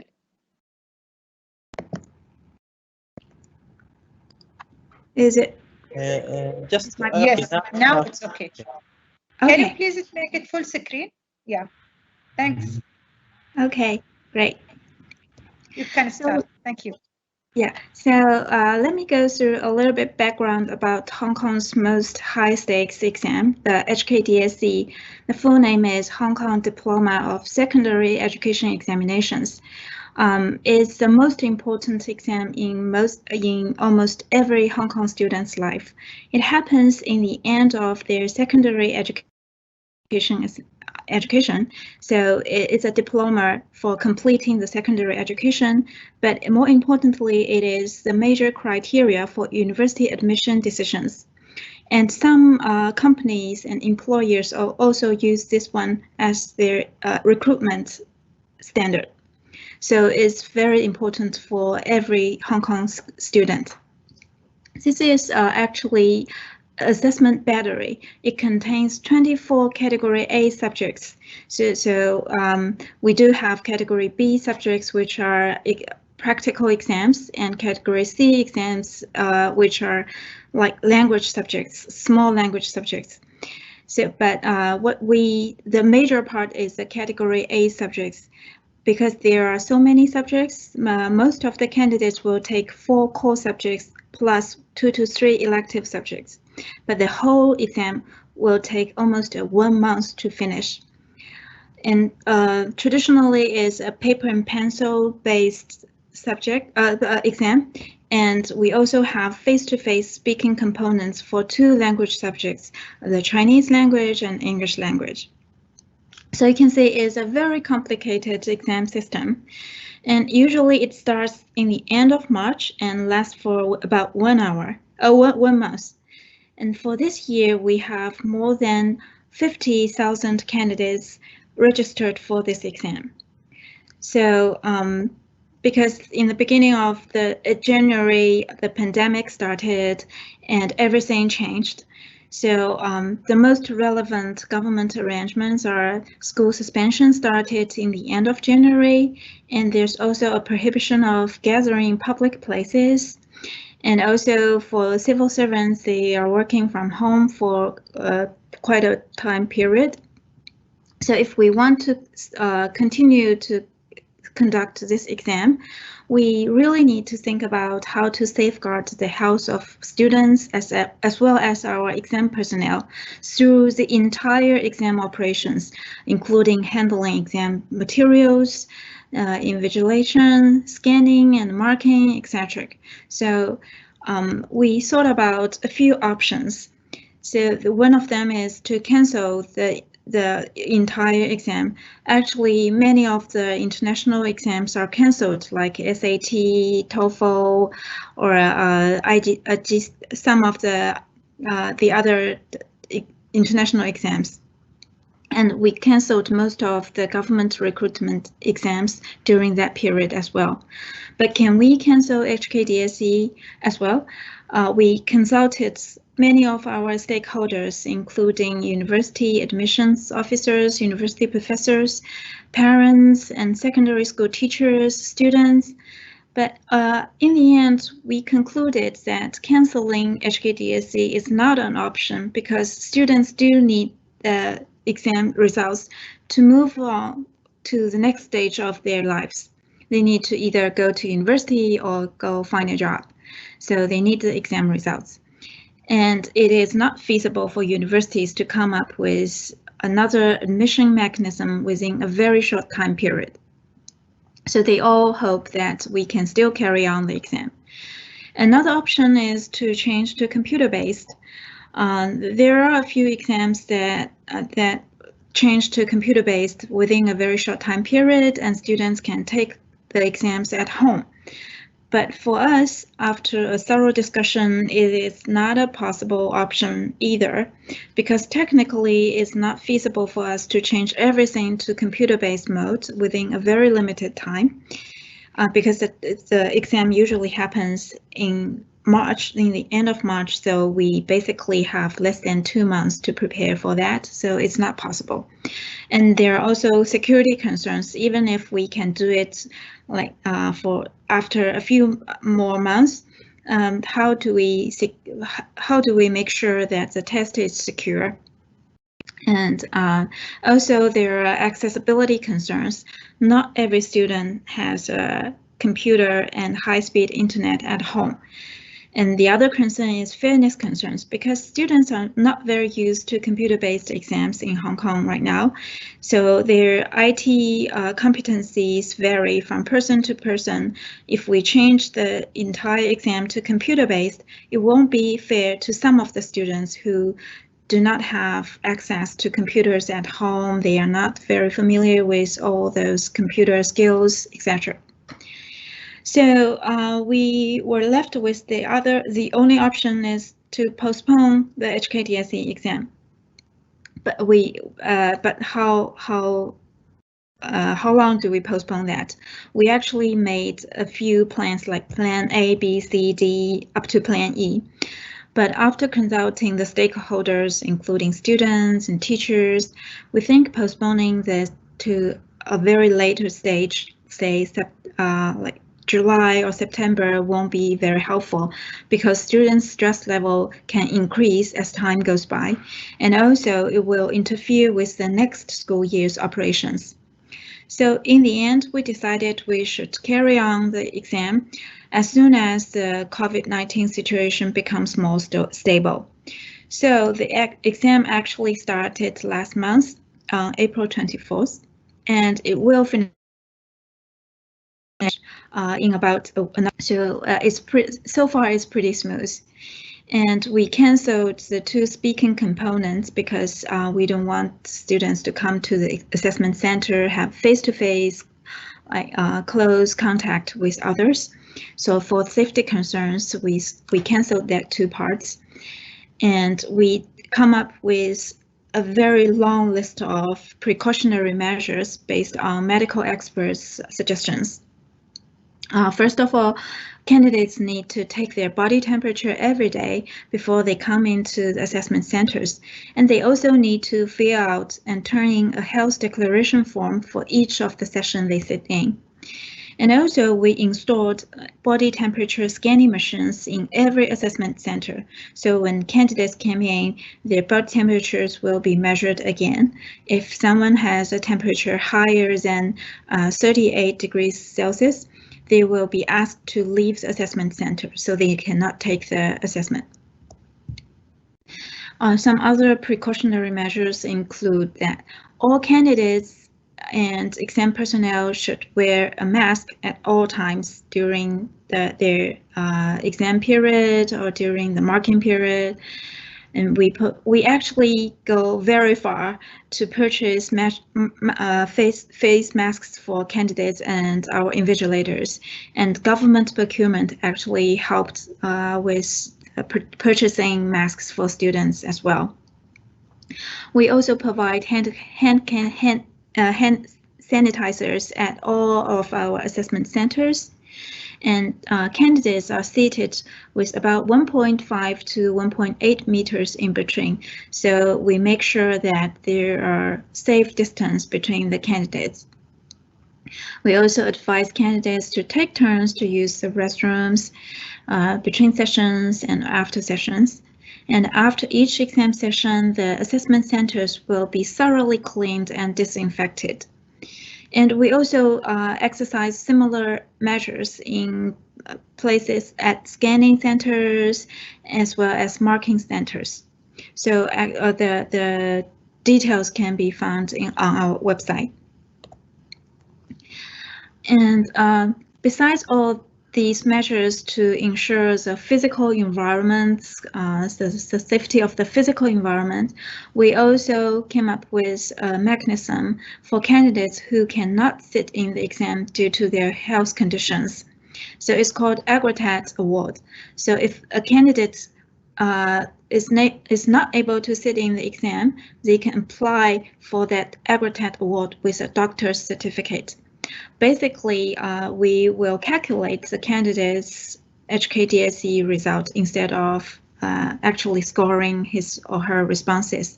The schools need to submit one set of school assessment data, and then we will base the calculation on the candidate's relative performance within that school and the general trend showed among the other candidates in that school who actually participated in the assessments. And in previous years, the Vertex Award is only for very few number of students, and we only give the students a middle range of our HKDSE levels. But this year, considering the special circumstances, we extend the Vertex mechanism to cover the full score range. And also, if you're interested, you can find the detailed information on our website as well. So here is a cute picture of candidates sitting in one of the exams. This is taken in a school assessment center, and the picture is from one of the newspapers in Hong Kong.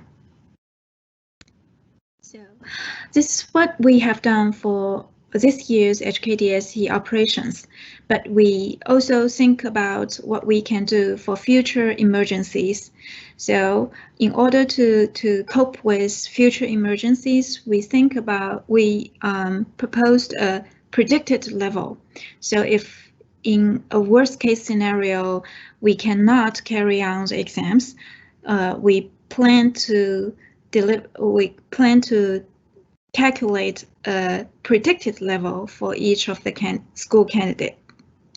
So we're still working on the mechanism, but this will be a study this year. We will collect data from schools this year, and the study will start in the end of May. So if everything is goes on smoothly, we should have another mechanism to cope with emergencies in the future. And also from a more holistic view is we will actively explore other options like computer-based mode, because this is definitely another trend, worldwide trend. And also, we think more formative assessments in schools will be helpful for us to get a better picture of how students are performing, how they are learning along the way, instead of relying purely on one summative assessment towards the end of their secondary education. More formative assessments may be able to provide universities more information, and universities can come up with a more flexible admission decision mechanism. So this is what we have done. Thank you for your attention. Thank you. Thank you, Dr. Han. Thanks for sharing this experience with us.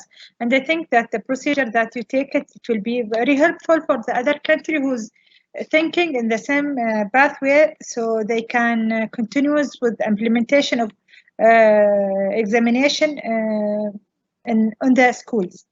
Now we will go to Dr. Julia. She will give us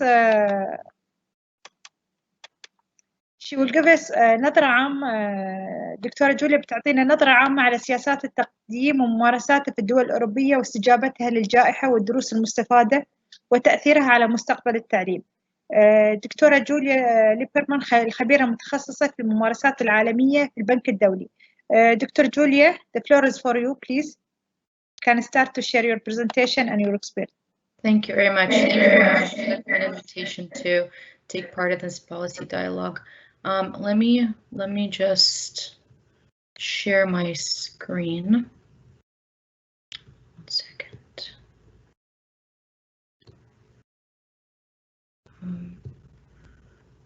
One second.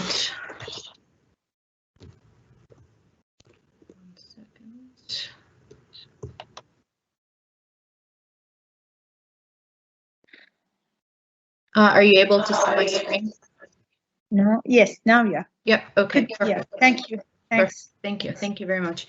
So just to reiterate what colleagues have already said, the situation in Europe is similar to elsewhere in the world. In most places, as elsewhere in the world, before COVID-19, students came to school. They were separate from their parents, they were taught by teachers, and they had an opportunity to interact with their peers. And now, over 1.2 billion of students around the world are not in school. In Europe, there are over 122 million students affected by school closures and limited openings. So schooling in Europe now looks very different, and because of obvious public health concerns and social distancing measures, students are for the most part at home, usually with their siblings, parents, or their caregivers who may or may not be working from home. So under non-COVID-19 circumstances, we would be able to know whether students are learning through 3 key forms of assessment. Generally, it's been classroom assessment, high-stakes exams, as well as large-scale assessment for monitoring the overall health of an education system.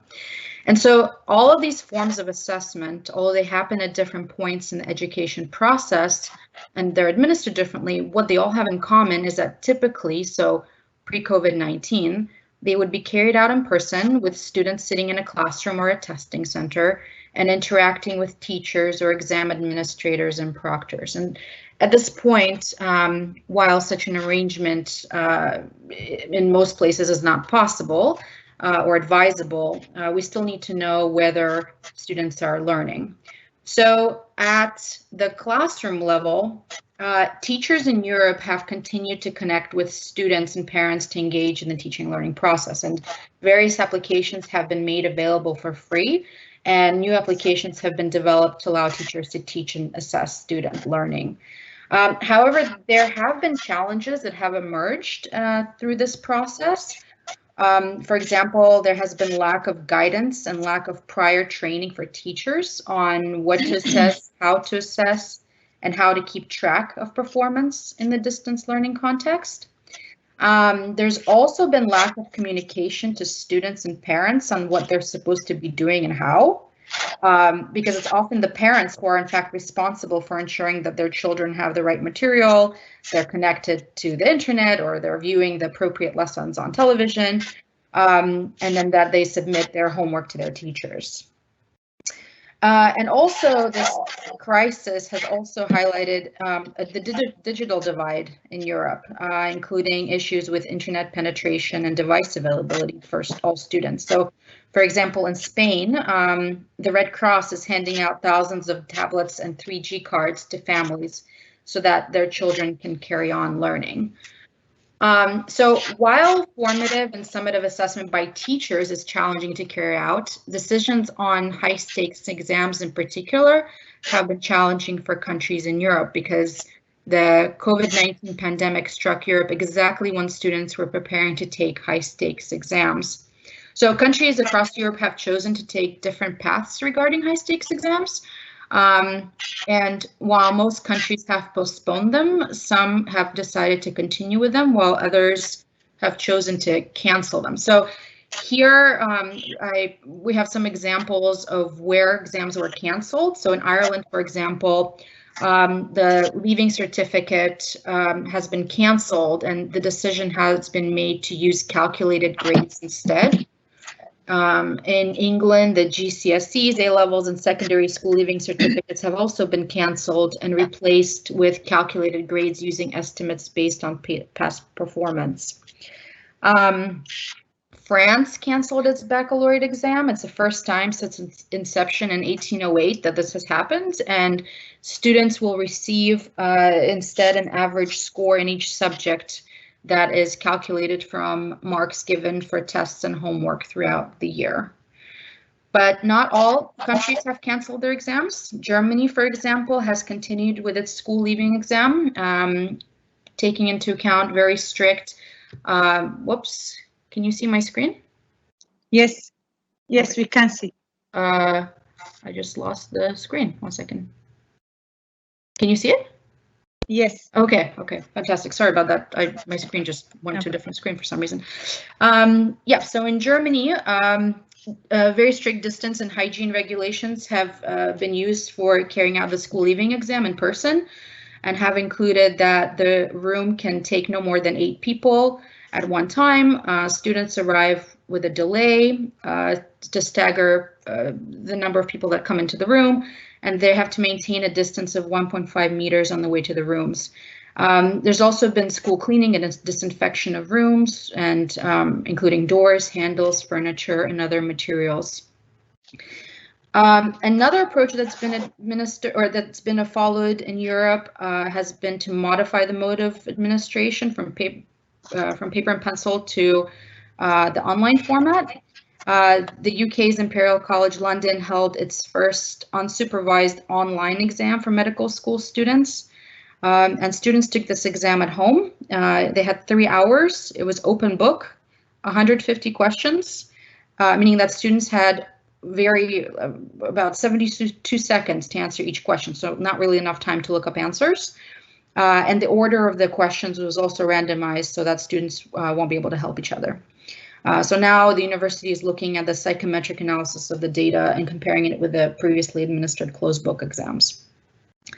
Another exam I wanted to mention, although it's based in the US but administered to students around the world, is Advanced Placement or AP exam, which is typically administered in person at the end of an advanced placement course, and colleges have used the AP results to award university credit or to place students in more advanced classes. Now, the AP exams have been moved very quickly to an online format. They're free response, and they take no more than 45 minutes, and there are some assessments that are as short as 22 minutes, I believe. And the tests themselves are being administered at the same time to avoid cheating. So students in Asia, for example, have to take them at night. There have been some glitches with the AP exams, but that could be attributed to the very fast rollout of the exam, and students have an option to retake the exam, I believe in June. So the College Board, which oversees the AP exams, it's partnered with other organizations to secure over 10,000 hotspots, tablets, and computers for students to be able to take the AP exams. And other countries have also chosen to continue with their exams, for example, Austria and Montenegro. Ultimately, though, countries have had to balance the need to make high-stakes decisions with the health and safety concerns, and balance that with the cost and time to be able to implement an exam online that is valid and reliable and also fair for all students. And this pandemic is essentially allowing countries to also stop and consider whether the exams that are currently in place are the right ones, and if not, how they can be adjusted. So while only time will tell what stage of the pandemic we're in right now, there are already lessons that have emerged that we can benefit from in the future. And these are lessons from Europe, as well as from the US and other countries. So on the first point, schools that had up-to-date distance learning plans in place were better able to quickly adapt to the distance learning environment. Also, this experience has highlighted the importance of teacher preparation, the appropriate resources and training so that teachers can continue teaching in the context of a physical classroom, but also remotely when they can't always easily gauge student engagement and participation as they can when they're in person. With regard to formative and summative assessment in particular, so this assessment that usually takes in the physical classroom but now has been moved to a distance context, teachers need to know what they're supposed to assess, when and how, and they should also be provided with guidance on how they're supposed to keep track of information, as well as how they're supposed to communicate that information and feedback to students, and in many cases to parents. Now, talking about parents, one thing that this pandemic has highlighted is the important role of parents in the teaching and learning process. And parents should be engaged and prepared to support that learning process in times of normalcy, and especially in times of a pandemic. Now, with regard to exams in particular, it's important that there is a productive relationship between pre-tertiary and tertiary decision makers so that decisions such as university admissions can be seamlessly made with various decision makers working together. I'm thinking here of there's one example in a country where we're working as part of my work, and the examination was canceled, but the examination was canceled by the Ministry of Secondary Education, but the examination was going to be used by the Ministry of Higher Education. And so it's important to make sure that different ministries are talking to each other to ensure that whatever forms of assessment, if they're canceled or if they're changed, how they translate and how they impact other areas of the education system.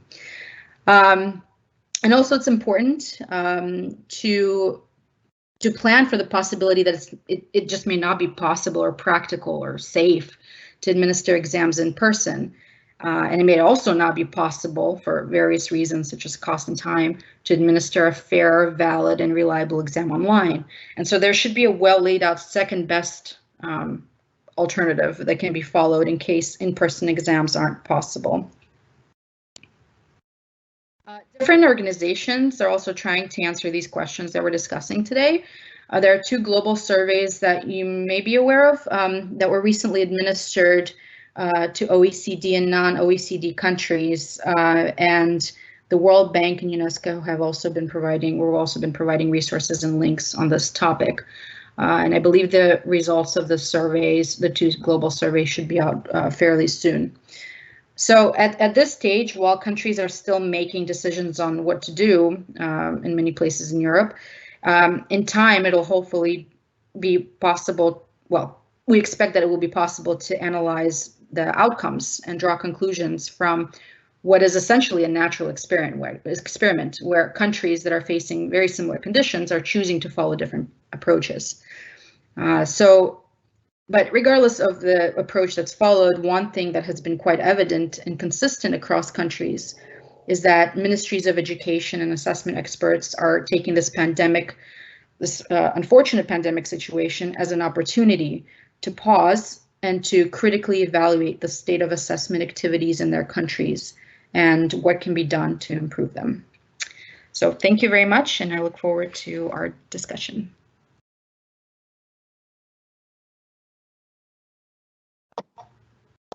Thank you, Dr. Julia, for sharing this information with us. and give us the view of what happened there in Europe and the European country regarding the examination and the stage of this there.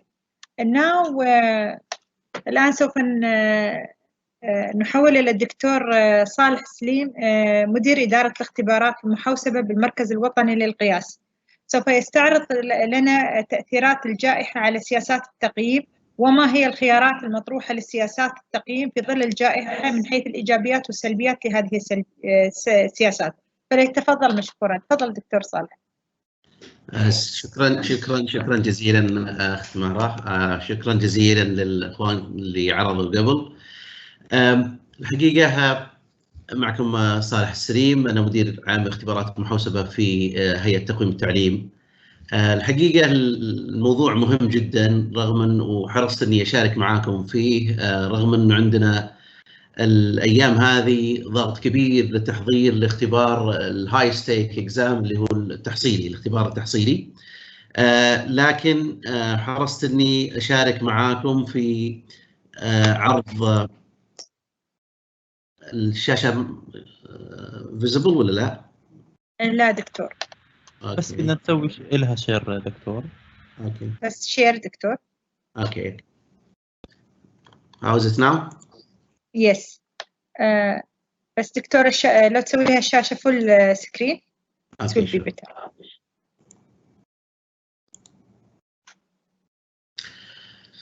شكرا دكتور. تفضل. الله يحييكم. طبعا الآثار السلبية اللي تحول جائحة كورونا أثرت على الأعمال في العالم كله، مش بس في السعودية، وفي التعليم بشكل خاص. كثير من الجامعات تكيفت مع الجائحة وتحولت إلى التعليم عن بعد، وكذلك التعليم العام، لكن بمستويات مختلفة. بعضها تعامل معه بطريقة جيدة وبعضهم كان عندهم مرحلة تكيف، وهذه اللي أثرت في أخذت وقت من الفصل الدراسي.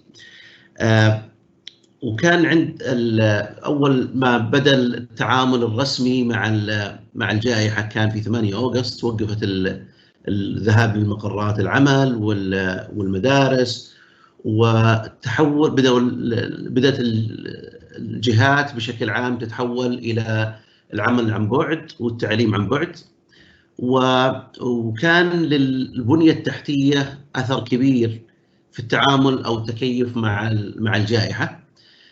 طبعا بعض الجامعات كانت البنية التحتية عندها ستيبل، وكان تحول almost smooth، وتحولوا بطريقة جيدة حتى في التعليم وفي الاسسمنت.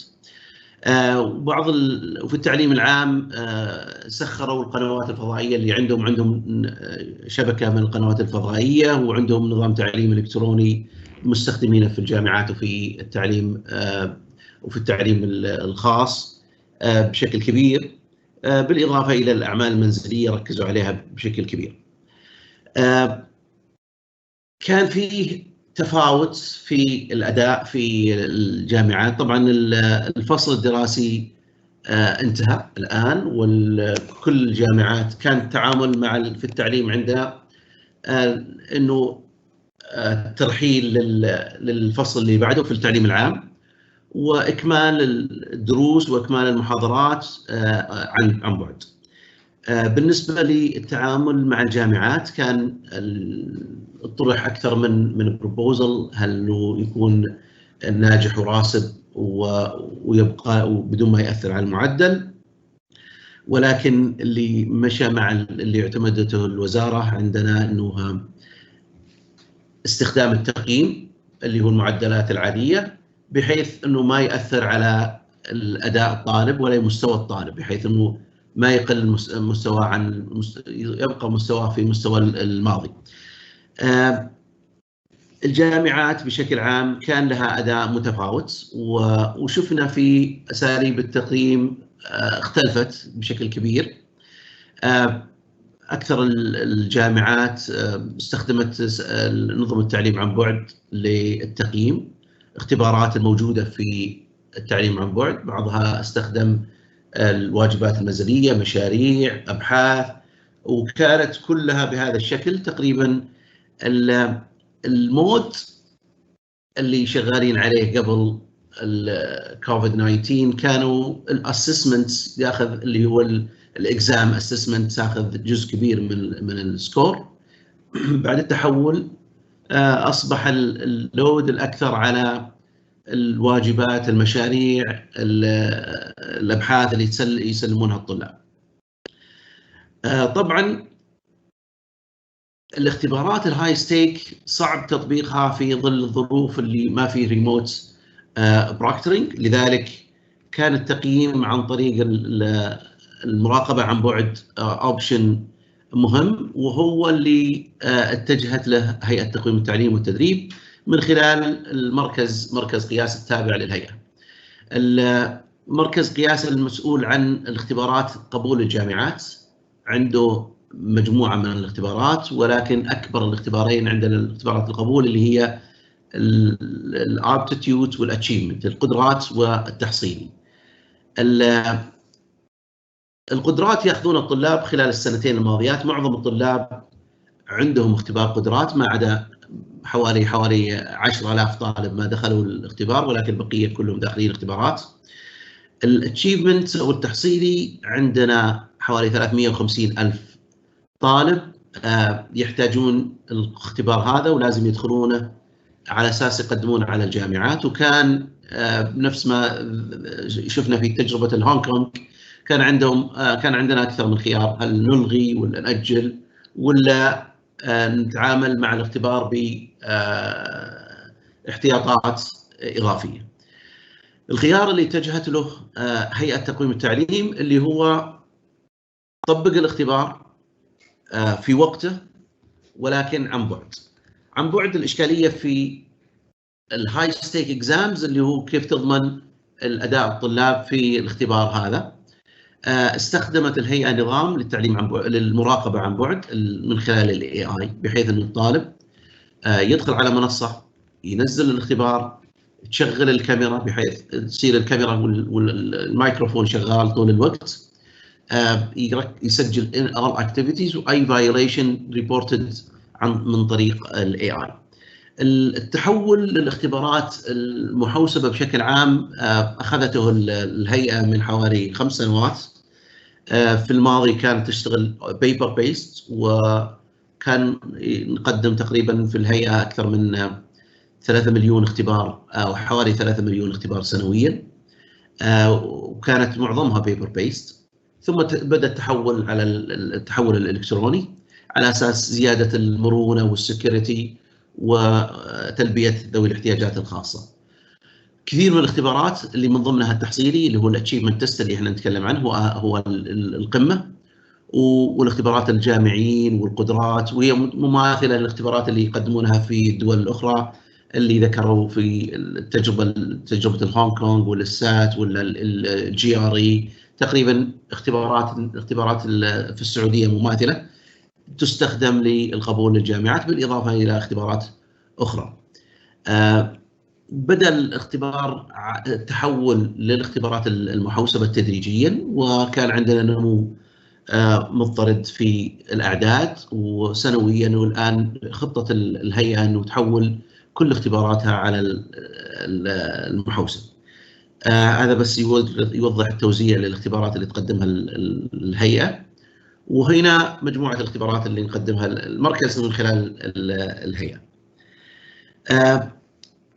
عندنا مشكله في التحول للاختبارات عن بعد وتطبيق الاختبارات عن بعد للتعامل مع جائحه كورونا. طبعا النظام في يطلب مايكروفون، يطلب كاميرا، يطلب لابتوب او جهاز كمبيوتر يكون بالاضافه الى كونكشن. الاشكاليه انترنت كونكشن. الاشكاليه انه ما كل الطلاب في المملكه عندهم الفاسيلتي هذه. في نسبه من الطلاب بسيطه ولله الحمد يحتاجون اجهزه. لذلك لجأنا الى الانفراستراكشر المبنيه وتملكها الهيئه. عندنا في الهيئه مجموعه من المقرات تغطي اكثر من 45 لكل المدن الكبيره في السعوديه.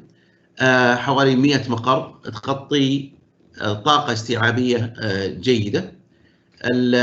كل المقرات ما تزود حاليا أقل أو 100 كيلو من بعض، فقط اكسبشن في 2 اكسبشن فقط في منطقتين فقط، لكن بيئة موحدة تبنيتها الهيئة، بالإضافة إلى معايير أمنية عالية في إنشاء المقرات. الشابت هذا يبين تغطية المقرات في المملكة. الهيئة الآن تملك مقرات بنيتها هي وموظفين عندها، ومن خلال السيستم حق الهيئة تطبق الاختبار في كل المقرات هذه،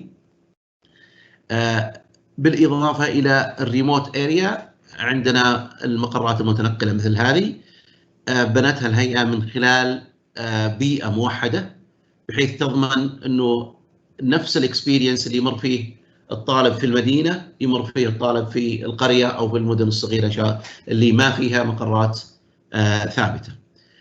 نوعية المقاعد، الدايمنشنز، الكمبيوترز، الكونكشن، كل السيت اب الموجود في المقرات الثابتة هو موجود في المقرات المتنقلة.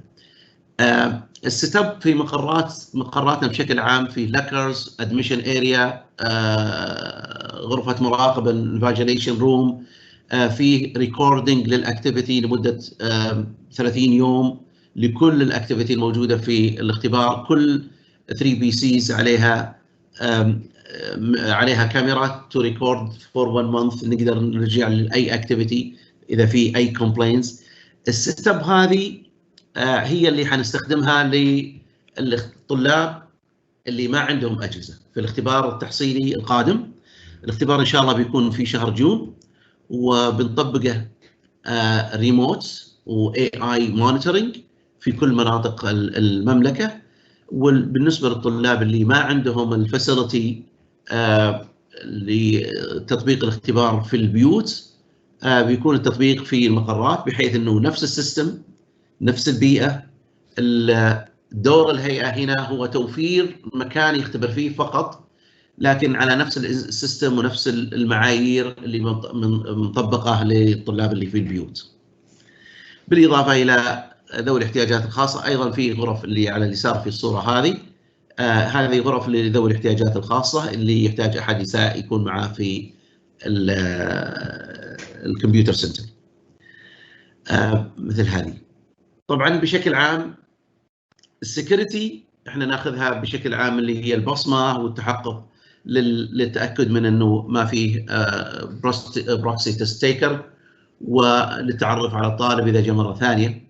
لكن في الايفنت هذه في الحاله هذه احنا بناخذ صور فقط للطلاب، لكن ما راح ناخذ اي شيء في دايركت كونتاكت مع الطالب، اللي هو البصمه بنلغيها، الاقرار بنلغيه، المسوده الالكترونيه بنلغيها، اللكر بنلغيه، كل شيء له يسبب كونتاكت مع الموظفين او مع طلاب اخرين بنلغيه، بحيث ان الطالب يدخل يسوي له فحص طبي، يشيك الاي دي حقته، بعدين يدخل على المشين يؤدي اختباره ويطلع مباشره من دون ما يكون في دايركت كونتاكت مع اي شخص اخر غير الفحص الطبي فقط لقياس الحراره. السيت اب اللي بتساعدنا في تطبيق الآلية هذه هي أن الطلاب بيكون هنا فيه قياس للحرارة وإعطاء كمامات. بيدخلون الطلاب هنا المنطقة هذه في الظروف العادية نستخدمها، لكن في الظروف هذه ما راح نستخدمها، بنعطلها. بيدخل الطالب مباشرة، يوجه الموظف هنا على طول يجلس على المشين فيها كاميرا، بحيث أنه يبدأ الاختبار كأنه في البيت. يخلص الاختبار يطلع مباشرة للخارج. الويتنج اريا ما راح نستخدمها، ولا التشيك ان اريا ما راح نستخدمها. بيكون في مراقبة شخصية وبالإضافة للكاميرات فقط، لكن ما في أي دايركت كوميونيكيشن. لا يفتح الاختبار بيكون يفتح بنفسه كأنه في البيت بالضبط. طبعا الجائحة بالرغم انها مرض وكارثي والله يكشفها عنا باسرع وقت، لكن هو فتح نوافذ جديدة في التحول الرقمي، في استخدام التقنية بشكل كبير.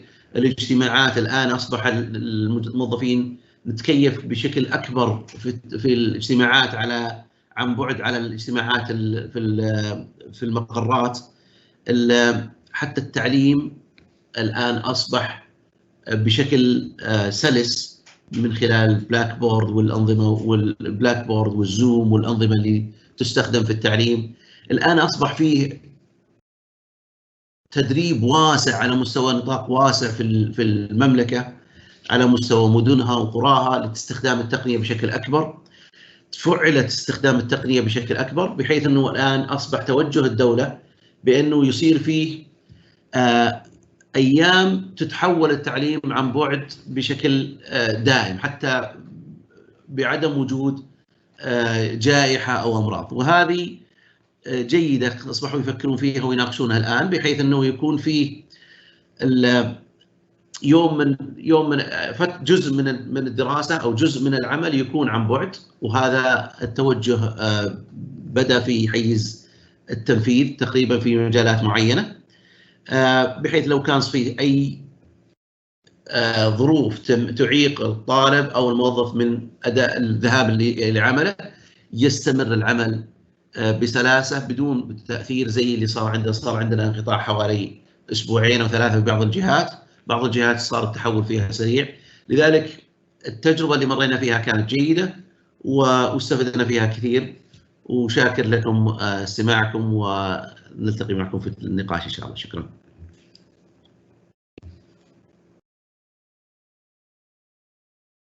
أستاذة مهرة المايك عندك.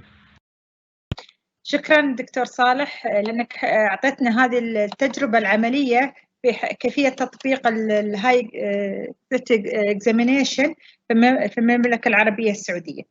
وحاليا سوف نستمر مع الدكتورة هيا العمراني، حيث سوف تقول لنا ما هي التحديات التي سوف تنتج في حال استمرت الجائحة حتى العام الدراسي القادم لا سمح الله. ما هي التحديات التي تواجه هذه الأنظمة التعليمية، وكيف يمكن أن نعالجها من خلال سياسات وممارسات جديدة في التقييم، وكيف سوف تؤثر على مستقبل التعليم؟ تفضلي دكتورة هيا. نعم، بسم الله الرحمن الرحيم والصلاة والسلام على رسول الله. هل العرض ظاهر؟ نعم العرض ظاهر، تفضلي. نعم، بسم الله الرحمن الرحيم والصلاة والسلام على رسول الله. شكرا أستاذة مهرة، شكرا للقائمين على هذه الندوة. أسأل الله أن تؤتي ثمارها ويستفيد منها دول، يتم الاستفادة منها على المستوى الدولي. بالنظر إلى أزمة كورونا والتحول إلى تعلم جديد في المستقبل، فالأزمات أحيانا تخلق الفرص ولا بد من استثمارها حتى ننتقل إلى مرحلة جديدة أخرى من خلال التخطيط الاستراتيجي لإدارة هذه الأزمات.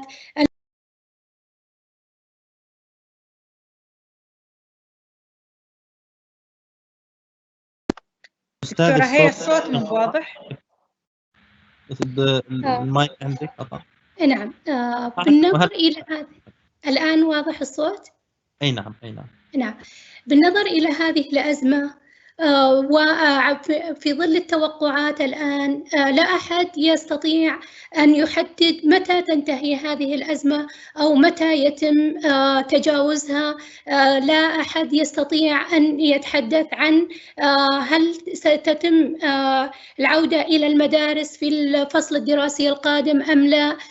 جميع هذه الأحداث جميع هذه التكهنات، بالإضافة إلى أن ظروف الكيسز في ازدياد، الأحداث في تزايد، ومع ذلك لابد أن ننظر إليها من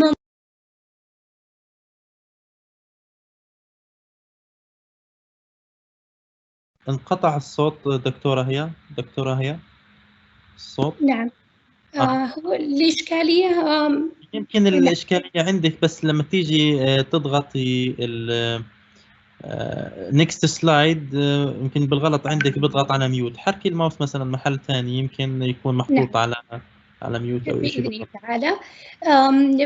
بالنظر إلى هذه الأزمة وكيف يمكن استثمارها في التحول إلى تعلم جديد في المستقبل اللافت للنظر، اختلفت تعامل الدول والممارسات الدولية في هذا الجانب مع هذه الأزمة، ولكن أجمعت هذه الأنظمة على سلامة الطلبة، على أيضا وضعت هذه الأنظمة هرم ماسلو قبل هرم بلوم المعرفي بتركيزهم على صحة الطلاب. لاستثمار هذه الأزمة في التحول إلى تعلم جديد في المستقبل لابد أن ننطلق من تحليل واقع الأزمة أو التجارب التي مرت سواء داخل الدولة أو على المستوى الدولي، وأيضا وضع خطط استراتيجية شاملة واقتراح بدائل وخيارات للتحول إلى تعلم جديد في المستقبل. هذه الخطط لابد أن تضع في بدايتها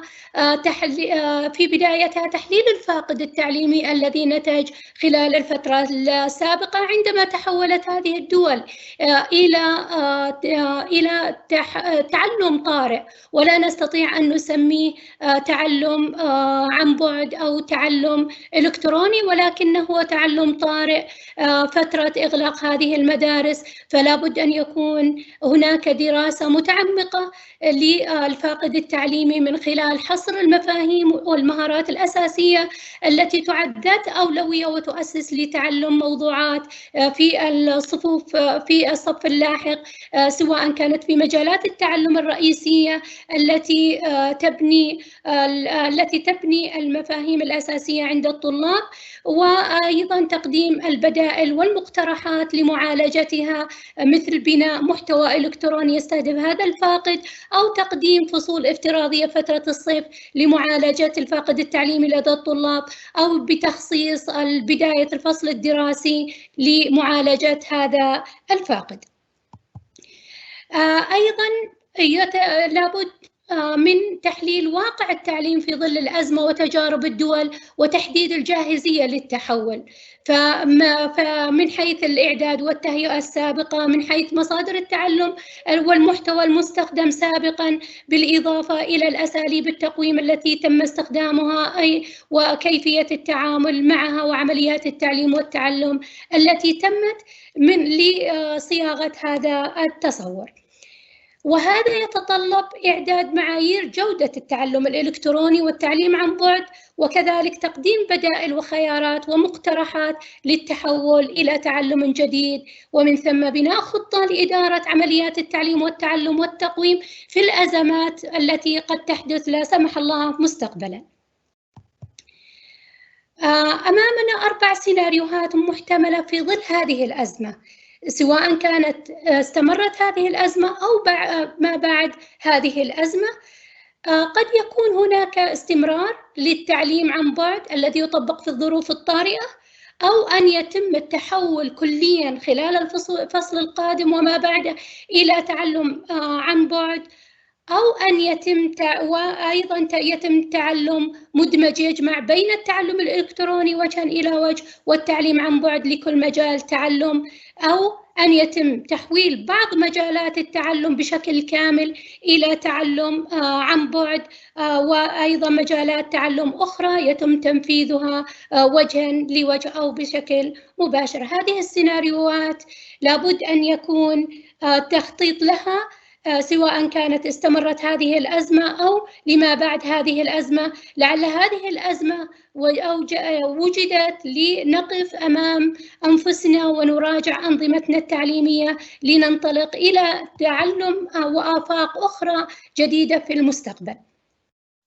فمثلا أصبحت من الأساسيات التي لابد أن تكون حاضرة في أنظمتنا التعليمية هي إعداد معايير جودة التعلم الإلكتروني والتعليم عن بعد، وتطبيقها في عمليات التقويم والاعتماد المؤسسي والبرامج التي تركز على عدد من المحاور، سواء كانت نظم إدارة التعلم الإلكتروني والتعليم عن بعد أو الطلاب ومعايير التعلم، وأيضا المعلمون وأعضاء هيئة التدريس والممارسات المهنية، أيضا جاهزية المحتوى الإلكتروني ومصادر التعلم وعمليات التعليم والتعلم المرنة، كذلك عمليات التقويم وأدواته، وسياسة الأمان والمواطنة الرقمية. جميعها لابد أن يكون لها معايير واضحة ليتم تقويم جودة كل عملية من هذه العمليات، ولها جوانب تركيز سواء كانت معايير جودة نظم إدارة التعليم الإلكتروني والتعليم عن بعد من خلال إيجاد معايير وسياسات لهذه النظم، أيضا إعداد برامج للتهيئة وتدريب المعلمين وأي نظم إدارة عمليات التعليم والتعلم والتدريب، وكذلك مراجعة المنصات ومصادر التعلم، نظم التواصل والدعم والمساندة، وكذلك نظم التقويم والجودة. بالإضافة إلى أن هناك نقاط تركيز يجب الاهتمام فيها من منظور المعلمون وأعضاء هيئة التدريس، وكذلك من ناحية الطلاب ومعايير التعلم، ولعله يبرز التركيز على نواتج التعلم الأساسية وبرامج الإعداد والتهيئة، وكذلك دمج مهارات التقنية في التعليم والتعلم والمسؤولية والمواطنة الرقمية وكيفية عملية دعمها لدى المتعلمين، ونظم التواصل والمشاركة، ونظم التقويم والجودة والتقارير. أما من حيث المحتوى الإلكتروني ومصادر التعلم فيجب التركيز على معايير الجودة التقنية ومصادر التعلم، وكذلك معايير المنصات وسهولة الوصول إليها، معايير المحتوى الإلكتروني، وكذلك وكذلك الحقوق الفكرية، بالإضافة إلى عمليات التعليم والتعلم والجوانب التي تركز عليها. من أبرز هذه الجوانب نحن الآن أمام تحدي حقيقي يتطلب علينا تحديد المعايير ذات الأولوية أو المعايير القيادية التي لابد أن تدور حولها عمليات التعليم والتعلم المستقبلية، تكون مرنة بحيث يتم تغطيتها في الوقت المناسب لها، وكذلك تفعيل الأنشطة التعليم والتعلم التفاعلية واستخدام نظم التواصل والمشاركة وتفعيلها بشكل لافت. أما من حيث عمليات التقويم وأدواته الذي سيتم التركيز عليه حالياً، فلا بد من إيجاد معايير جودة عمليات التقويم وأدواته، وكذلك استحداث سياسات التقويم ونظم الخصوصية والموثوقية، بالإضافة إلى معايير لأنشطة التقويم البنائي التفاعلية وكيف تكون، وأنشطة التقويم الختامية، وأيضاً معايير أنظمة المراقبة عن بعد، ومعايير لنظم التقارير. فالنظر إلى التقويم كعملية تعلم assessment as learning التي ذكرها الزملاء سابقا في عروضهم. للتحول في أنشطة التقويم البنائي وأدواته يجب أن يكون ممارسة أساسية من عمليات التعليم والتعلم، وتكون هي جزء من الممارسات اليومية وليست يتم الالتفاف لها عند الحاجة لها، ولكن يجب أن تكون ممارسة أساسية من ممارساتنا التي نمارسها في جميع مراحل عمليات التعليم والتعلم. هذه الأنشطة تتنوع ما بين مهام موسعة، مهام أداء، ما بين مشروعات، أبحاث، تكاليف للطلاب، أيضا اختبارات إلكترونية، وأيضا توجد عدد من البرامج التي تدعم هذه الأنواع. فمثلا يوجد عدد من البرامج وليس الهدف منها هي الدعاية لأي من هذه البرامج، ولكنها تستعمل على نطاق واسع على المستوى الدولي، واستخدمتها المدارس كذلك استخدمتها الجامعات. هذه الأنظمة تساعد على عمليات التقويم البنائي وكذلك على عمليات التعلم ودعمها، وتكون تراكمية ممكن الرجوع إليها في أي لحظة من هذه اللحظات. بالنسبة لهذه الأنظمة تقدم مهام أداء، تقدم أسئلة متنوعة، تقدم حلول، تزود هذه الأنظمة الطلاب بتغذية راجعة آنية في لحظة مما يزيد من تعلم الطلاب، وأيضاً تزودهم ببدائل في حالة أخفق الطلاب في الإجابة عن هذه الأسئلة، بدائل أخرى تنقل الطالب وفق مستوياته، تقدم له أساليب معالجة متنوعة وهي تتنوع على حسب تنوع هذه البرامج، ويمكن الاستفادة من هذه البرامج بتحليلها واستخلاص أبرز الجوانب التي من الممكن الاستفادة منها. من نماذج تقارير التقويم أيضاً التي تقدمها لنا، يتم هذه البرامج تقدم عمليات تحليل واسعة للطلاب، متى يتم الدخول إلى البرنامج، هل يتم في أوقات الدوام الرسمية أو هل تتم هذه في خارج أوقات الدوام، ما المهارات التي أخفق فيها الطلاب، ما المهارات التي تحتاج إلى دعم، عدد المهارات التي تمكن منها الطلاب، أيضاً النسب المئوية لإجابات الطلاب حسب فروع المجال. تقدم بدائل متنوعة من الممكن الاستفادة منها في رسم البدائل المستقبلية لها. أيضاً تقدم هذه البرامج مقارنات تساعد المعلم، تساعد عضو هيئة التدريس، تساعد الطالب في معرفة أين وصل وما المهارات التي يجب أن يركز عليها.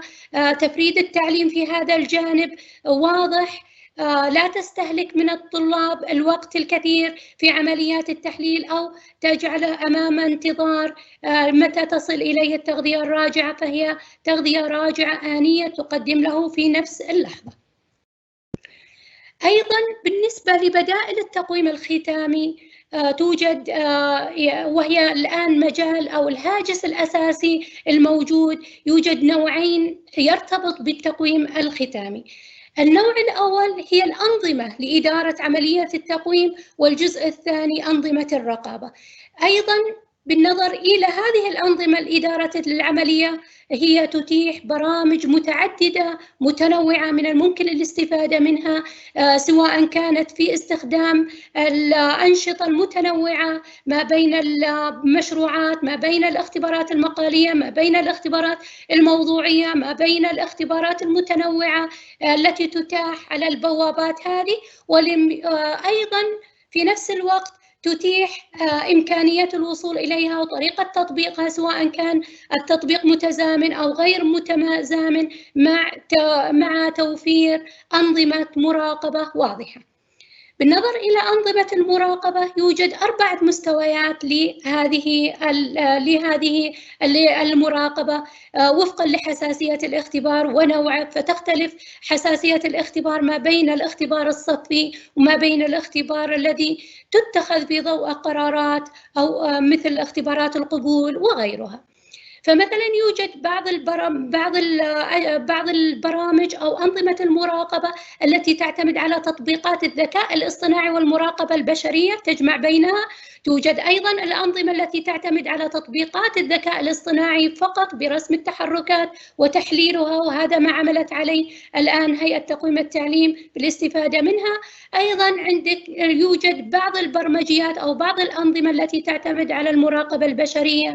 توجد بعض الأنظمة التي تعتمد على تسجيل الاختبار لكل طالب ومن ثم تحليله. أيضا تتنوع أنظمة المراقبة عبر الإنترنت، أنظمة ما بين عبر الإنترنت، وهي متاحة ومن الممكن الاستفادة منها، وتوجد أنظمة متعددة لا حصر لها في هذا الجانب. بدائل أمامنا متعددة، ولكن حان الوقت إلى عملية التحول والتفكير في أنظمة متنوعة، أنظمة أخرى، تعليم من نوع جديد والاستفادة من هذه التجربة لننتقل إلى هذه التحول أو هذا التحول في الأنظمة. وشكرا لكم. شكرا جزيلا دكتورة هيا للتقديم اللي قدمت لنا إياه. شكرا دكتورة هيا. شكرا دكتورة هيا. نشكر جميع المحاضرين على الخبرات اللي قدموها، والآن سوف نترك المجال للمشاركين لطرح أسئلتهم، وراح يقود جلسة المناقشة والطرح الأسئلة عليهم دكتور سنجال مع الأخت سحر من المركز الإقليمي للتخطيط التربوي. فأتمنى منهم أنهم يتفضلون، ولديهم 10 دقائق لإجابة الأسئلة وتوزيع الأسئلة على الخبراء. تفضلوا. سحر. Dr. Shajan, can you hear us? Hi. Yes. Thank you very much, everyone. It was a quite interesting and brainstorming session on current assessment practices in the age of COVID-19. We have allocated 20 minutes for questions. We have a couple of questions here posted by Dr. Shajan, can we make it like 10 to 15 minutes? Yeah, sure. Yeah, because we take more than the time in the presentation. Okay, not a problem at all. We have some participants have already posted some questions here. So one of the questions raised by Mr. Salim is about incorporating hands-on training in online teaching and learning. So what mechanisms are in place currently that can actually incorporate hands-on learning, hands-on training during teaching and learning, and what mechanisms are in place to assess such hands-on training? I would direct this question to Dr. Hamad to answer. Very good. I think this is a very important question, because going digital, that doesn't mean ignoring the hands-on or the experimental-based approach of mastering any component within the learning process. This is why we have seen many innovative practice. We have supported the ecosystem with platforms that support the learner to design their own experiments and to do it with a simple tool at home. And we have seen so many of the students, they start sharing what they have designed as a simple experimental process in fulfilling the learning expectation. In terms of assessment, I think the moment the students are sharing what they have come up with from that experimental process, it will be subjected to a specific rubric that has been designed either centrally or by the teacher to evaluate the hands-on or the experimental-based approach. Now, what we are thinking about is not to limit the hands-on to a simple tool and experiment that has been created by a simple version of equipment available at home. We're thinking in the next domain to support the ecosystem which we have established in the 10 years, how to create a learning kit at a ratio of 1-to-1, because if you go to the classical or the normal school infrastructure, most of the experimental technique has been designed at a ratio of 1-to-2 or 1-to-3 learners per setup. Now we need to think about how to make sure each single learner will have an access at a ratio of 1-to-1 to state-of-art resources and equipment to assure the support of smart learning solutions or smart learning scenario.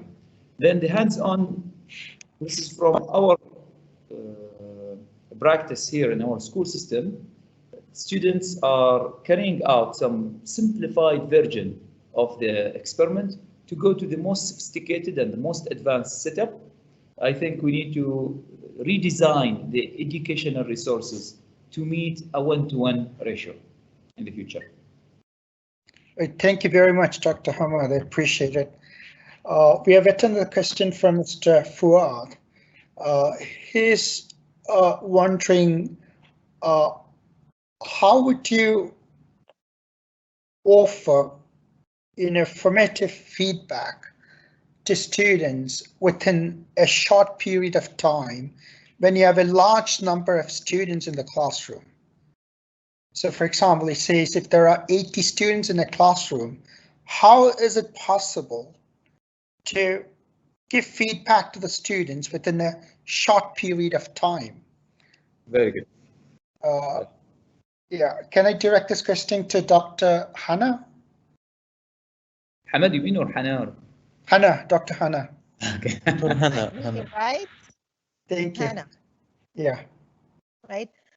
Okay. Thank you for the question. So basically, when you have large numbers, and this is an issue actually in most higher education institutions, especially where you have, like for example, in Morocco, you have certain majors or certain courses that are considered mass enrollment. And so everybody enrolls in these courses and everybody takes these courses. And here the government of Morocco had been struggling with figuring out what to do about such assessments. I think, again, it goes back to the same point that I was talking about, which is what is this assessment for and what do I aim to get out of this this assessment that I want to give the students. And so it's really, I don't think that there is just one answer, because it depends on what course it is that I'm giving and what am I going to assess the kids with, on the students on. So if it's something that is hands-on and I have this massive number, I also need to reconsider. But basically, whether it's a large number of students or a smaller number of students, I think governments would benefit from thinking of alternative assessment approaches. And especially in times of crises, maybe like in Hong Kong, for example, a certain assessment cannot be, they cannot do away with it. But we are not in normal times right now. We are in special circumstances. And in these special circumstances, we need to be able to think of how to mitigate the situation. And this is actually, the last thing I'll say is that this actually situation is a catalyst to push for change and push governments to think differently, especially when you have these traditional systems of having classes with 80 or more students. I hope I answered. Yeah, thank you very much, Dr. Hannah. Appreciate it. Can I have a small comment on how to grant the learners quick and respond on instant of learning? We are utilizing an adaptive-based solution, and this adaptive-based solution basically have been curated and designed to provide to provide feedbacks to the students at the same moment of going over the learning outcome. And these basically solutions, with the support of AI, it gives feedback at various levels for the instructor to sense immediately who's behind, who's in track, who is way above the student's performance in his classroom. And that will channel his attention to focus more on those who are in the middle or those who have been a little bit behind, and also to utilize those top performers to act as a teaching assistant for him in this large setup of classrooms, especially with online or with the normal classroom setup. This means without utilizing a fully adaptive learning solutions and platform, it would be very challenging for the teachers to provide feedback at instant to the learners within the same setup of the classroom or the learning moment. Then I would say adaptivity is the key element to fulfill a personalized based learning journey. And this adaptivity during this time is any system need to take the advantage of implementing it, to let the system and the community to feel it, to experience it, and to train more the algorithms that has been backed with the LMS or the learning tools. Thank you, Dr. Hamad. Can I ask one last Arabic question, Dr. Shaljan, if you don't mind? Yeah, sure, please. Sure. So this is a question من دكتور إبراهيم عبد الكريم الحسين من مركز اليونسكو الإقليمي للجودة والتميز، وهو يسأل: أعتقد يجب أن تستجيب سياسات التقييم وقت الأزمات للإجابة عن السؤال الجوهري وقت الأزمات. هل أطفالنا بخير من الناحية النفسية؟ And by the way, like this theme, the psychological well-being came up in a few questions. So if we can have دكتورة هيا ممكن تجاوبينا على السؤال الموجود لو سمحتي؟ إذا سمحتي بس الصوت لأن ما تمام. أعيد السؤال؟ تفضلي. يجب الدكتور إبراهيم يقول يجب أن تستجيب سياسات التقييم وقت الأزمات للإجابة عن السؤال الجوهري وقت الأزمات. هل أطفالنا بخير من الناحية النفسية؟ تفضل دكتورة هيا.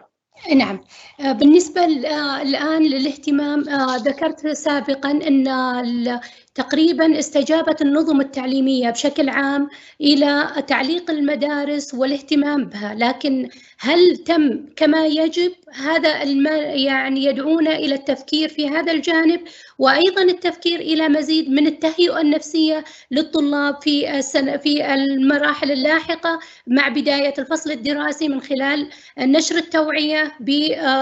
التوعية وأيضا التركيز على الجانب الصحي أكثر من التركيز على الجانب المعرفي لدى الطلاب.